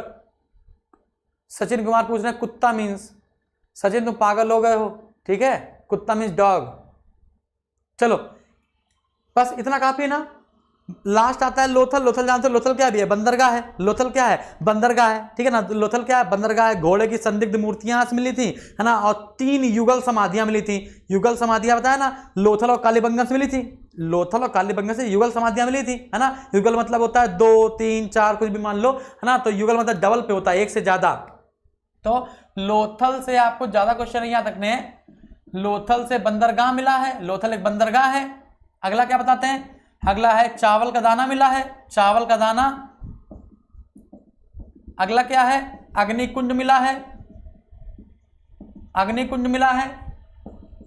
और क्या बताया हमने? अग्निकुंड के बाद और क्या बताया? बताओ बेटा, और क्या बताया हमने आपको? घोड़े की संदिग्ध मूर्ति बताई थी, घोड़े की संदिग्ध मूर्ति, घोड़े की मूर्ति। और 3 युगल समाधियां, 3 युगल समाधियां, 3 युगल समाधि। बस ये हो गया आपका लोथल, ये आपका हो गया भैया लोथल। बस इससे ज्यादा नहीं आ गया यार पेपर में।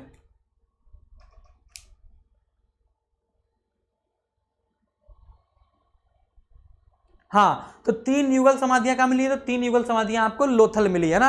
और युगल समाधियां आपको 2 जगह से मिलेंगी, एक कालीबंगन होगा और एक लोथल होगा, ठीक है। एक और रह गया, एक बच्चे ने बताया, एक और रह गया, कुणाल, चांदी का मुकुट। कुणाल से मिला है चांदी का मुकुट। तो कुणाल से क्या मिला है भैया? चांदी का मुकुट। अब आपको बताना है, अब आपको लास्ट क्वेश्चन बताना है कि तांबे का रथ कहां से मिला है? तांबे का रथ, ये बताओ बेटा, तांबे का रथ कहां से मिला है? ये बता दो तो मजा आ जाए।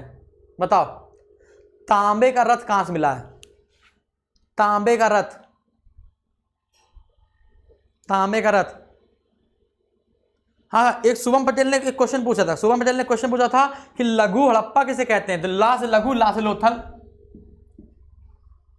ला से लघु और ला से लोथल। तो लघु हड़प्पा हम कहते हैं लोथल को, ठीक है ना शुभम? लघु हड़प्पा हम कहते हैं लोथल, ठीक है ना। अब बताओ,